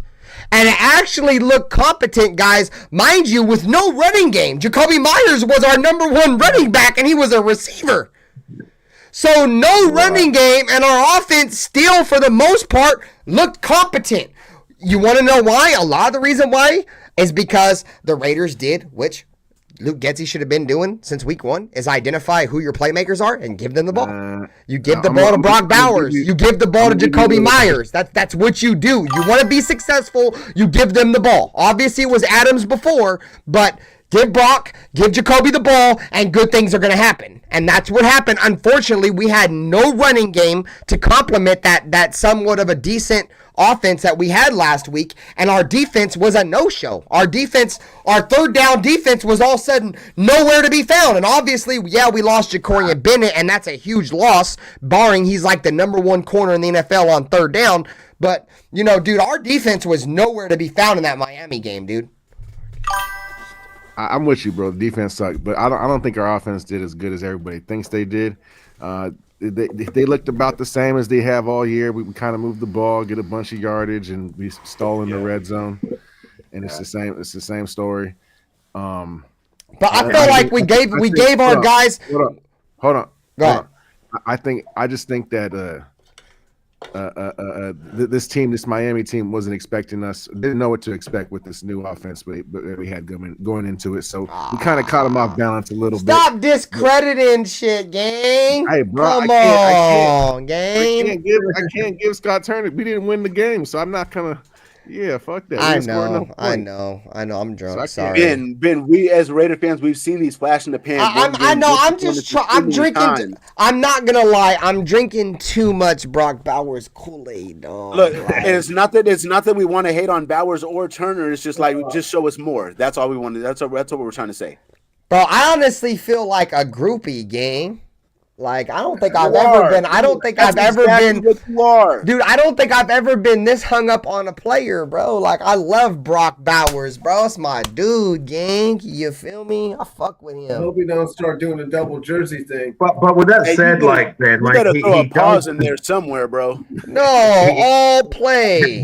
Hang on, gang. Like, he does deserve, for me personally, the praise that he's getting, being that what he's been able to achieve this far. And I do get what you're saying, and he does need to show that on a more like moving forward. You know what I mean? Like this needs to be the more consistent, like not just a 1-year deal. Like, but at least this far to break as many records as he has, and to be a stud right off the rip. Because I made this point before, like these players that we draft that are studs right from the rip, they don't usually change their trajectory for us. That's been the problem, is finding these studs. We finally found another one in Brock Bowers, and unless something like an injury stalls his career, because he's a high character guy. You know what I mean? Like, I don't see there being any other reason that his trajectory is not going to continue to go upwards, other than like bad quarterback play. But even with bad quarterback play, look what he's been able to do. Can it get worse than this though? So you want to know one of the main things I love about Brock Bowers off of Costa that I didn't really know, because like I like Georgia, I'm a fan of Georgia, but I'm not like a college football fan. Like I'll watch them when the playoffs come and shit. But like I never really seen Brock Bowers in a press conference, like get talked to and shit, interviewed. And like what, like he's kind of a stupid. He's kind of a stupid. Like he's kind of like, he sounds like he's like not all there. You know what I'm saying? But obviously he is. He just kind of like got a speech impediment or something. But why don't you just get his face tattooed around your navel? Shit. So listen, let me finish. One thing I love about him though, dude, is he's all business, and all of his answers are very short. Well. You know, what did you do good in that game? You know, my quarterback threw me a great ball and the team played well. Just like very short, bro. It's like he's all fucking business, no talk. You know what I'm saying? Like, let's get to business, you heard? Like, I love the fuck out of that, bro. He's not the guy. You can tell by him. He's so humble. Like, he's never gonna be the guy that's gonna come to the podium and toot his own horn, bro. You heard? Like, he's just gonna. Dude, I love him, gang. Like, and I probably should get a tattoo, bro. Like, like I said, bro. Like, there's not too many things to be happy as a Raider fan that I've seen over my fandom, dude. And like, I remember how much shit I took for, I know how many moments, Brock Bowers, the Raiders shouldn't have took him, blah, blah, blah, blah, blah, blah. And I was sitting here and I'm like, bro, I'm trying to tell y'all, dog. Who the hell said that? There was plenty of motherfuckers, dog. They ain't here no more. Ask my chat. Watch when Circus Raider comes back around. They'll tell you. There was a bunch of motherfuckers said that it was a bad pick because they ain't no nothing, dog. Crazy. Right? That's crazy. Hey, remember my live reactions? Remember, like, the panel I was on? How many people thought, were saying it was a bust? You know what I'm saying? Like, and you know what's crazy, Afakasi? Is a lot of those same people that thought that was a bad pick were the same people that thought Tyree Wilson was a good pick. It sounds about right. Guilty. Oh no. I know. I was on a panel, probably the most fucking one of the most historic panels I've ever been on, because everybody on the panel was celebrating like they were popping bottles and throwing it back to the 99, the 2000s over, bro. And I cried, bro. Like I had my hand in my phone. I was crying, dog. You still have that? I still got it. Yeah. Everybody play that shit. You got that as a short. Yeah, I'll go play it for you right now. Yep. Bro, everybody thought we just fucking won the lottery for $250 billion and shit, bro. That shit is hilarious. And then you fast forward to 2 years later, it's just like... I was crying, bro. I put my hand in my lap, dude. And I'm like, oh, no, they fucked it up again, didn't they? Didn't they just fuck it up again, bro? It's like the Leatherwood pick. Oh, bro, that's terrible. I mean, hey, I'm guilty, man. I was sold on the fact that like we brought in another defensive end to complement Max Crosby at the time, and I didn't watch too much college tape. Admittedly, I was just going by what I heard, and I heard that he was one of the better defensive end prospects coming into the draft, and He was. the rest is history. So yeah. Hey, my whole thing is I didn't want to hate on him. I wanted Jalen Carter, who was a fucking available at the time. Right. Yeah, he was. Yeah, if you're gonna move into the side, you should have just took Jalen Carter. I remember a certain somebody tried to say that fucking old buddy Brandon Fisk or whatever was a better prospect than motherfucking Jalen Carter. Brian Breezy. Yeah, Brian Breezy. What a fucking idiot mongoloid. Some cats even saying Byron Young was the better pick than Jalen Carter. All right, here we go. Here's the video right here. Here, Earn Luck Rochester right here, dog. Let's play this joint. Boom. Right here, gang. This could be hella funny. The 2023 NFL Draft. The Las Vegas Look at all these fucktards. Tyree Wilson. Yeah!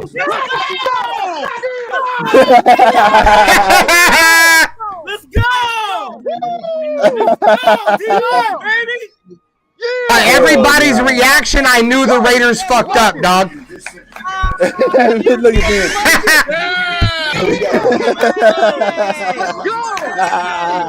Hell yeah! Hey, look at Twan though. Look at Twan though. That shit hella funny. Come on, baby! No, dog, no! No, fucking Tyree Wilson? Look at the big fella. The Raiders did it to me again, bro. The Raiders did it to me again, dog. I'm pissed, bro. What you want to Jalen Carter on the board, Christian Gonzalez on the board. You take Tyree. Bro. I don't. We don't have a need for defensive end, bro. That's a waste of a pick, dog. Hey, I'm positive, dog. As long as Chandler Jones is there, he's got 19 million reasons why he ain't coming off the football field. This is a wasted draft pick, dog. That's not what Wow. said. That's not Oh my fucking God, bro. Yo, this means a lot, bro. Wow. Wow. Fucking wow, bro. All right, you guys have a great night, man. I'm out, bro. I'm pissed off. Have a great one, yo. Peace. All right. Damn. Hey, to be honest, I'm gonna give you and Dirty a pass, but the rest of the panel looks like the passengers on a little yellow bus. Fucking motherfuckers making phone calls. Hey, bro, you see what the Raiders just drafted? Hey, bro, check it out. Yeah, you fucking retard. You don't know your ass from your fucking elbow. I don't expect you to know shit about football. Carter wasn't gonna fit in Vegas, bro.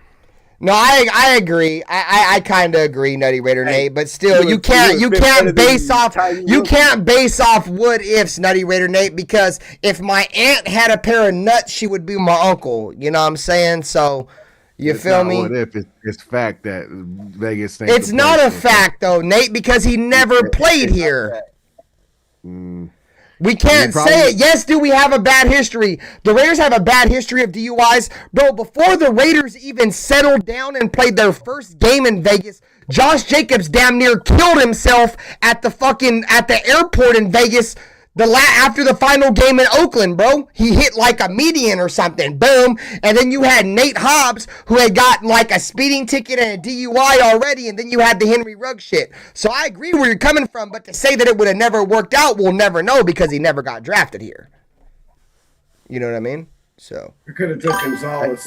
At the point it's taken for Tyler Wilson to come along, I would have rather rolled the dice on Jalen Carter. That part. That's pretty much what we're trying to argue, Nate. Exactly, dude. If you're going to draft Tyree Wilson, you might as well see what he's got, right?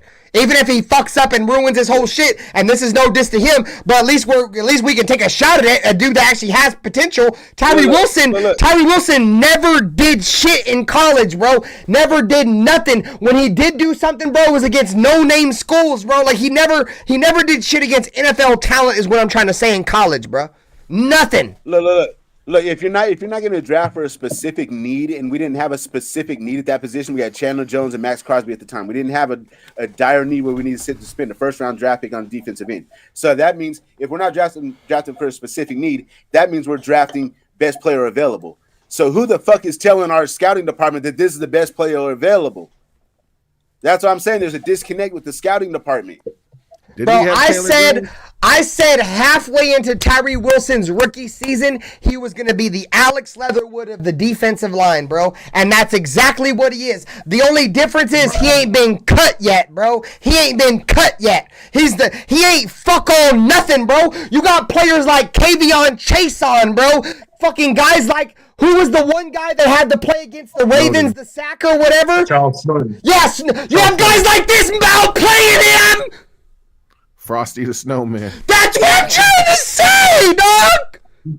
That's a disgrace. That's an absolute disgrace. You've got a a guy who came into the league as a UDFA, and he's only been in the league one more year than Tyree friggin' Wilson, a first-round draft investment, and he's getting outplayed by this guy. Top 10 pick off of Kasi. Top 10. Not good enough.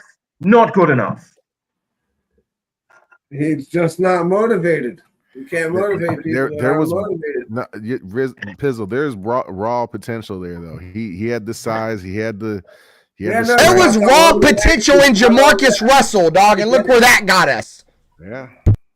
There was raw potential in Alex Leatherwood. There was raw potential in Darius Hayward-Bay. There was raw potential in a lot of motherfuckers, dog. We gotta stop drafting off goddamn potential, goddammit. Every day. You want to know why Brock Bowers' pick panned out? Because he was productive. You draft in the first round, top 10 off production, not off what they can do. Because if my uncle could be my aunt, who knows, he might want to be my aunt. You got a bunch of transvestites in your family, bro. What the fuck? But y'all get what I'm saying, gang. Bunch of trannies over there. I'm a firm believer you draft players in the first round based off their production coming out of college. If you draft a player in the top 5, they better be one of the most productive players coming out of college, dog. Like, if not like over the last few years, at least have one good, like, dominating fucking season in college to be drafted there, bro. The Raiders drafted so many players, dog, so high that never even had one goddamn dominating season in college, bro. Not even one. Hey, Ben, does your aunt live in San Francisco? I don't know. I don't know my aunt. Nate's the only one that caught that shit. Go fuck yourself. I'm just tired of it, bro. But I gotta get used to it, dog. Like, I love the Raiders, bro. I love them, bro. Get used to it. We all got Stockholm, bro. We all got Stockholm syndrome. We're all domestic violence victims, dude. They beat me to an all-time low, dude. But I'm still gonna be on there Sunday watching them, dude. It's not gonna be there. Put your seatbelt on, bro. Put your seatbelt on, bro. Oh fuck, dog. What? Put your seatbelt on, man. This ain't no smooth ride. Hell, I know. But I know. But like I said before, man, there is. I know it sucks going through what we're going through this season. Sucks, but we do have the ammunition to turn it around. I mean, I can't recall an off season where we're going to have this much picks and this much cap room. With the right moves, we can get it right. But didn't we just have a gang of cap room last year? Not this much. I think this is the most cap room we've had got like like in the last 128 20 million or years, something. dog. Yeah, it's a lot of money. What's love? And our first round draft pick is going to be in that top end, like the top end, like could possibly top with it. it, baby. You know what I'm saying? It's gonna be definitely in the top 3, I think. Exactly to my point, Ern. We're going to have the ammunition to turn it around. I honestly feel like Travis Hunter is going to be the number 1 overall pick. Just because I feel like the reason why I say that is because Jacksonville is probably going to have the number 1 overall pick. More than likely, unless all of a sudden something happens. And they're not going to draft a quarterback with Trevor Lawrence. You know what I mean? So, to add on to your point about Travis Hunter, the guy's so versatile. I think he can fucking return kicks and punts. He plays defense and offense.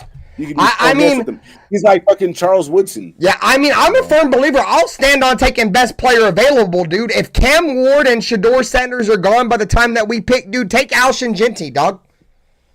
I think we're gonna have the first bid. We're gonna have the first bid on him, Ern. He's not projected in the top 15. We could probably trade back and get him if that's what we're gonna do. Bro, if Jenti ain't projected to be a top 15 pick and he's probably about to be a Heisman winner and all that shit, that would be crazy. Let me look at it as of right now. Let me see what what most of the mock drafts are saying. You guys can go ahead because I feel like if we're in a position to where we don't, if Cam Ward and Shador Sanders are gone by the time we pick, dude, I'm not taking Quinn Ewers or any of these other goddamn cocksuckers in the top 7. Fuck no, dude. Give me give me something else, dude. Give me a corner, the corner from Michigan. Give me a wide receiver. Yeah, give me an O-lineman. I'm not. If Shador and Cam Ward are gone, dude, you cannot go quarterback, dude. You cannot go quarterback. You have to go somewhere else, dude. Right. Hey, do you guys think Travis Hunter would be better on offense or defense? What do you guys think? I don't watch college football, so I couldn't tell you. Depends on the needs of the team, I guess. Me personally, I don't want to see him playing defense because he's a smaller dude. But Sauce Gardner makes it work. So, but he's not on Sauce Gardner's level. So, I mean, when was the last time that a guy was drafted that played both sides of the football? Probably Charles. Yeah, this is different, bro. This is different. I don't think I've ever seen this before, bro. Like, are they really going to play him on both sides of the football? I doubt it. I doubt it. I doubt it in the NFL. In the NFL, they're gonna draft him off one or the other. He's either gonna be drafted as a corner or as a wide receiver. And is it sustainable to play both sides of the ball in today's NFL? Yeah, you can't sustain that, bro. His career will be like 5 or 6 years tops, dude. He'll be injured. Right. Yeah, he won't have a long career. I mean, if he's drafted by a team that's gonna win a Super Bowl right now, but where he's gonna be drafted at, team's gonna be rebuilding, so that ain't happening. The money's on the offense, so he'd be smart to just stick to the offense. But hey, they have if this mock draft has Ashton Jenti going 12 to Dallas. That's why I have him going too, Ern. I think he's gonna go to Dallas. And I say that because Dallas wanted Bijan Robinson a couple years ago, dude, and he got drafted. And if you guys know, Dallas always gets a good running back, dude. They always have a running back, dude. Always. That's a style of player that they will take in the first round. They have a history of doing it. Yep. That's why I'm saying, like, if say for whatever reason we end up with like post 5, right? Say the Raiders go out and win some fucking irrelevant games and say we have 7th or 8th overall, dude, I would take Jenti, dude, because we're not going to have no quarterback there at 7 or 8. Take Jenti, take an offensive lineman or something else, dude. Don't take, because in my opinion, the only quarterbacks that are going to be worthy of a top 10 pick is Shador Sanders and Cam Ward, bro. And if they're both gone, you got to go somewhere else. This mock draft has us taking Jalen Milroe from Alabama, quarterback. What would you guys think about that? I like Milroe. I like Milroe. I mean, Pizzle's an Alabama fan, so He's got a rocket arm, and he ran for 4 touchdowns against LSU last week or 2 weeks ago. He runs about 25 miles an hour. yeah, he's fast as fuck, dude. He's like a Lamar Jackson. He's like 220. He's like a Lamar. The questions I would want to ask more: is he more of a gunslinger? Is he prone to interceptions? Is he a ball control type quarterback? What style of quarterback is he? Sometimes I look at him and he's still young, and he takes a lot of risk. He's a gunslinger, but he's got a lot of accuracy when he throws deep. He's accurate with the deep ball. That's what I'm looking for. But sometimes he makes dumb decisions, just like all quarterbacks. And that's what we need. That's what we need at quarterback, guys. Like I've said this before, and I'm going to continue to stand on it. He's rough. He's rough around the edges, and he could. He needs to learn how to throw from the pocket first instead of run. You know what I mean? We need to learn what Lamar's doing. We need to have the Raiders, in my opinion, dude. The greatness of the Raiders, bro, is built around having a strong arm quarterback, dude. You know what I'm saying? Yes. That's why I knew Jimmy Garoppolo wasn't. Yeah, that's why I knew Jimmy Garoppolo wasn't going to work. That's the reason why I knew Gardner Minshew was going to work. And this isn't me trying to toot Aiden O'Connell's horn, but Aiden O'Connell can throw the ball a little bit better deep than Minshew can. He's got an arm. You know what I mean? Right. We're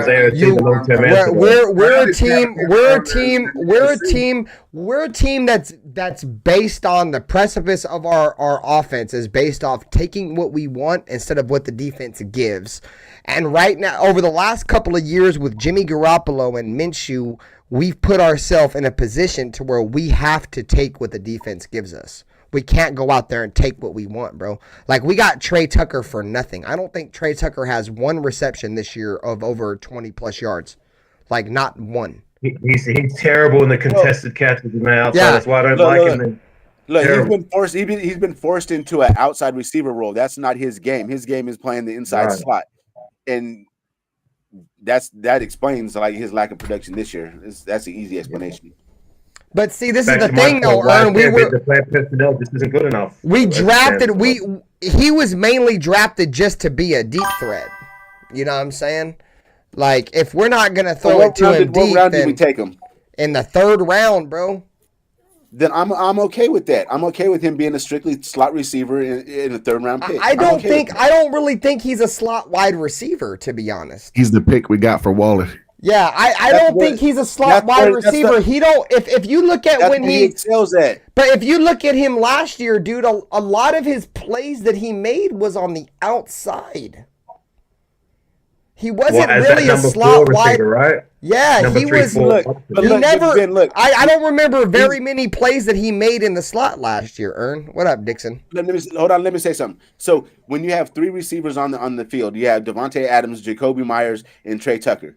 It don't matter if you put him on the outside or on the inside. He's still going to attract the 3rd corner. Oh, okay. So yeah, from that narrative, I get it. Right. So, but what I'm trying to say is, from where they played him last year, is he mainly played on the outside, and they threw it to him deep on the outside, not from the slot. That's pretty much what I'm trying to say. Because he was the 3rd or 4th option. He wasn't the 3rd receiver. He wasn't. He wasn't.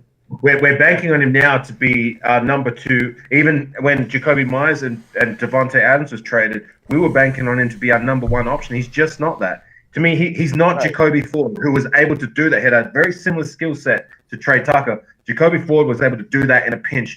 Trey Tucker, to me, he can't do that. Like, I like him in spots, but as that number 1, number 2 guy, I don't like it. Like, too many times I've seen him in the contested catch getting outplayed, even had the ball intercepted on him. Like, he's not that dude when you ask him to be that. Like, I like him as a spot guy, not as the starter. Exactly. But that's the best draft pick we've had from that class in the first 3 rounds, which really says something, right? Is it? Who else did we take? Well, yeah, I'm talking about the first 3 rounds, like Tyree Wilson, Michael Mayer, Byron friggin' Young, not even on our roster anymore, and then Trey Tucker. That was your first 3 rounds last year. 2 years ago. The jury's still out on Michael Mayer. I haven't made a judgment on him yet. I'm trying to be as fair as I can to him. Well, I'm just going by production so far. As of right even now, when he was healthy in his rookie season, he you're didn't really show right. you much either. You're correct. You're definitely not wrong on that. And how much more is he going to show now that we've got Brock Bowers in the door? Just saying. Yeah. His production it might open some shit up for him. Will it? I mean, people were talking about this 2-1, 1-2 personnel, whatever the fuck you want to call it. How often have we seen it? 12. That is How often do you see Brock Bowers and Michael Mayer on the field at the same time? We just got Michael Mayer back like this week, I think. Yeah, he just came back. All right, y'all. I've been My here point is, for Michael Mayer still needs to show me something. That's all I'm trying to say. I've been here for like 3 hours, bro. I'm out. I'm out, guys. But get your ass out of here. I shared everybody's link in the chat. Make sure you go subscribe to Earn. Make sure you go subscribe to Afakasi. Make sure you go subscribe to Nutty Raider Nate and Pizzle. Pizzle fucking ran out, didn't even say bye. Fuck you too, Pizzle, you son of a bitch. God damn. No, I love you. Nate, Pizzle. Spencer, and my dog, everyone in the chat. Peace out, gang. Yeah, that's the reason why, like, sometimes like last week I kind of walked off because I knew I had something coming up, but like I didn't want to interrupt y'all shit, but like I don't want to leave you guys up here and me just run off on you guys, so I'm out of here. Much love, guys. Pulling up Afakasi. It's always a pleasure. Earn, Nutty Raider Nate, you know what time it is. Shout out to Black for joining us. Shout out to my boy Pizzle. Y'all next week. Everybody's link is in the chat. You guys have a great fucking night. You guys know what time it is. It might not look good with the Raiders right now, guys, but we ain't changing our fucking colors. We're gonna be Raider Nation till the day we fucking die, as always, man. Ever, and forever, ever. Yeah, forever, ever. Go Raiders, Raider Nation. You guys have a great night. I'll see you guys tomorrow night for Black Saturday. Raiders.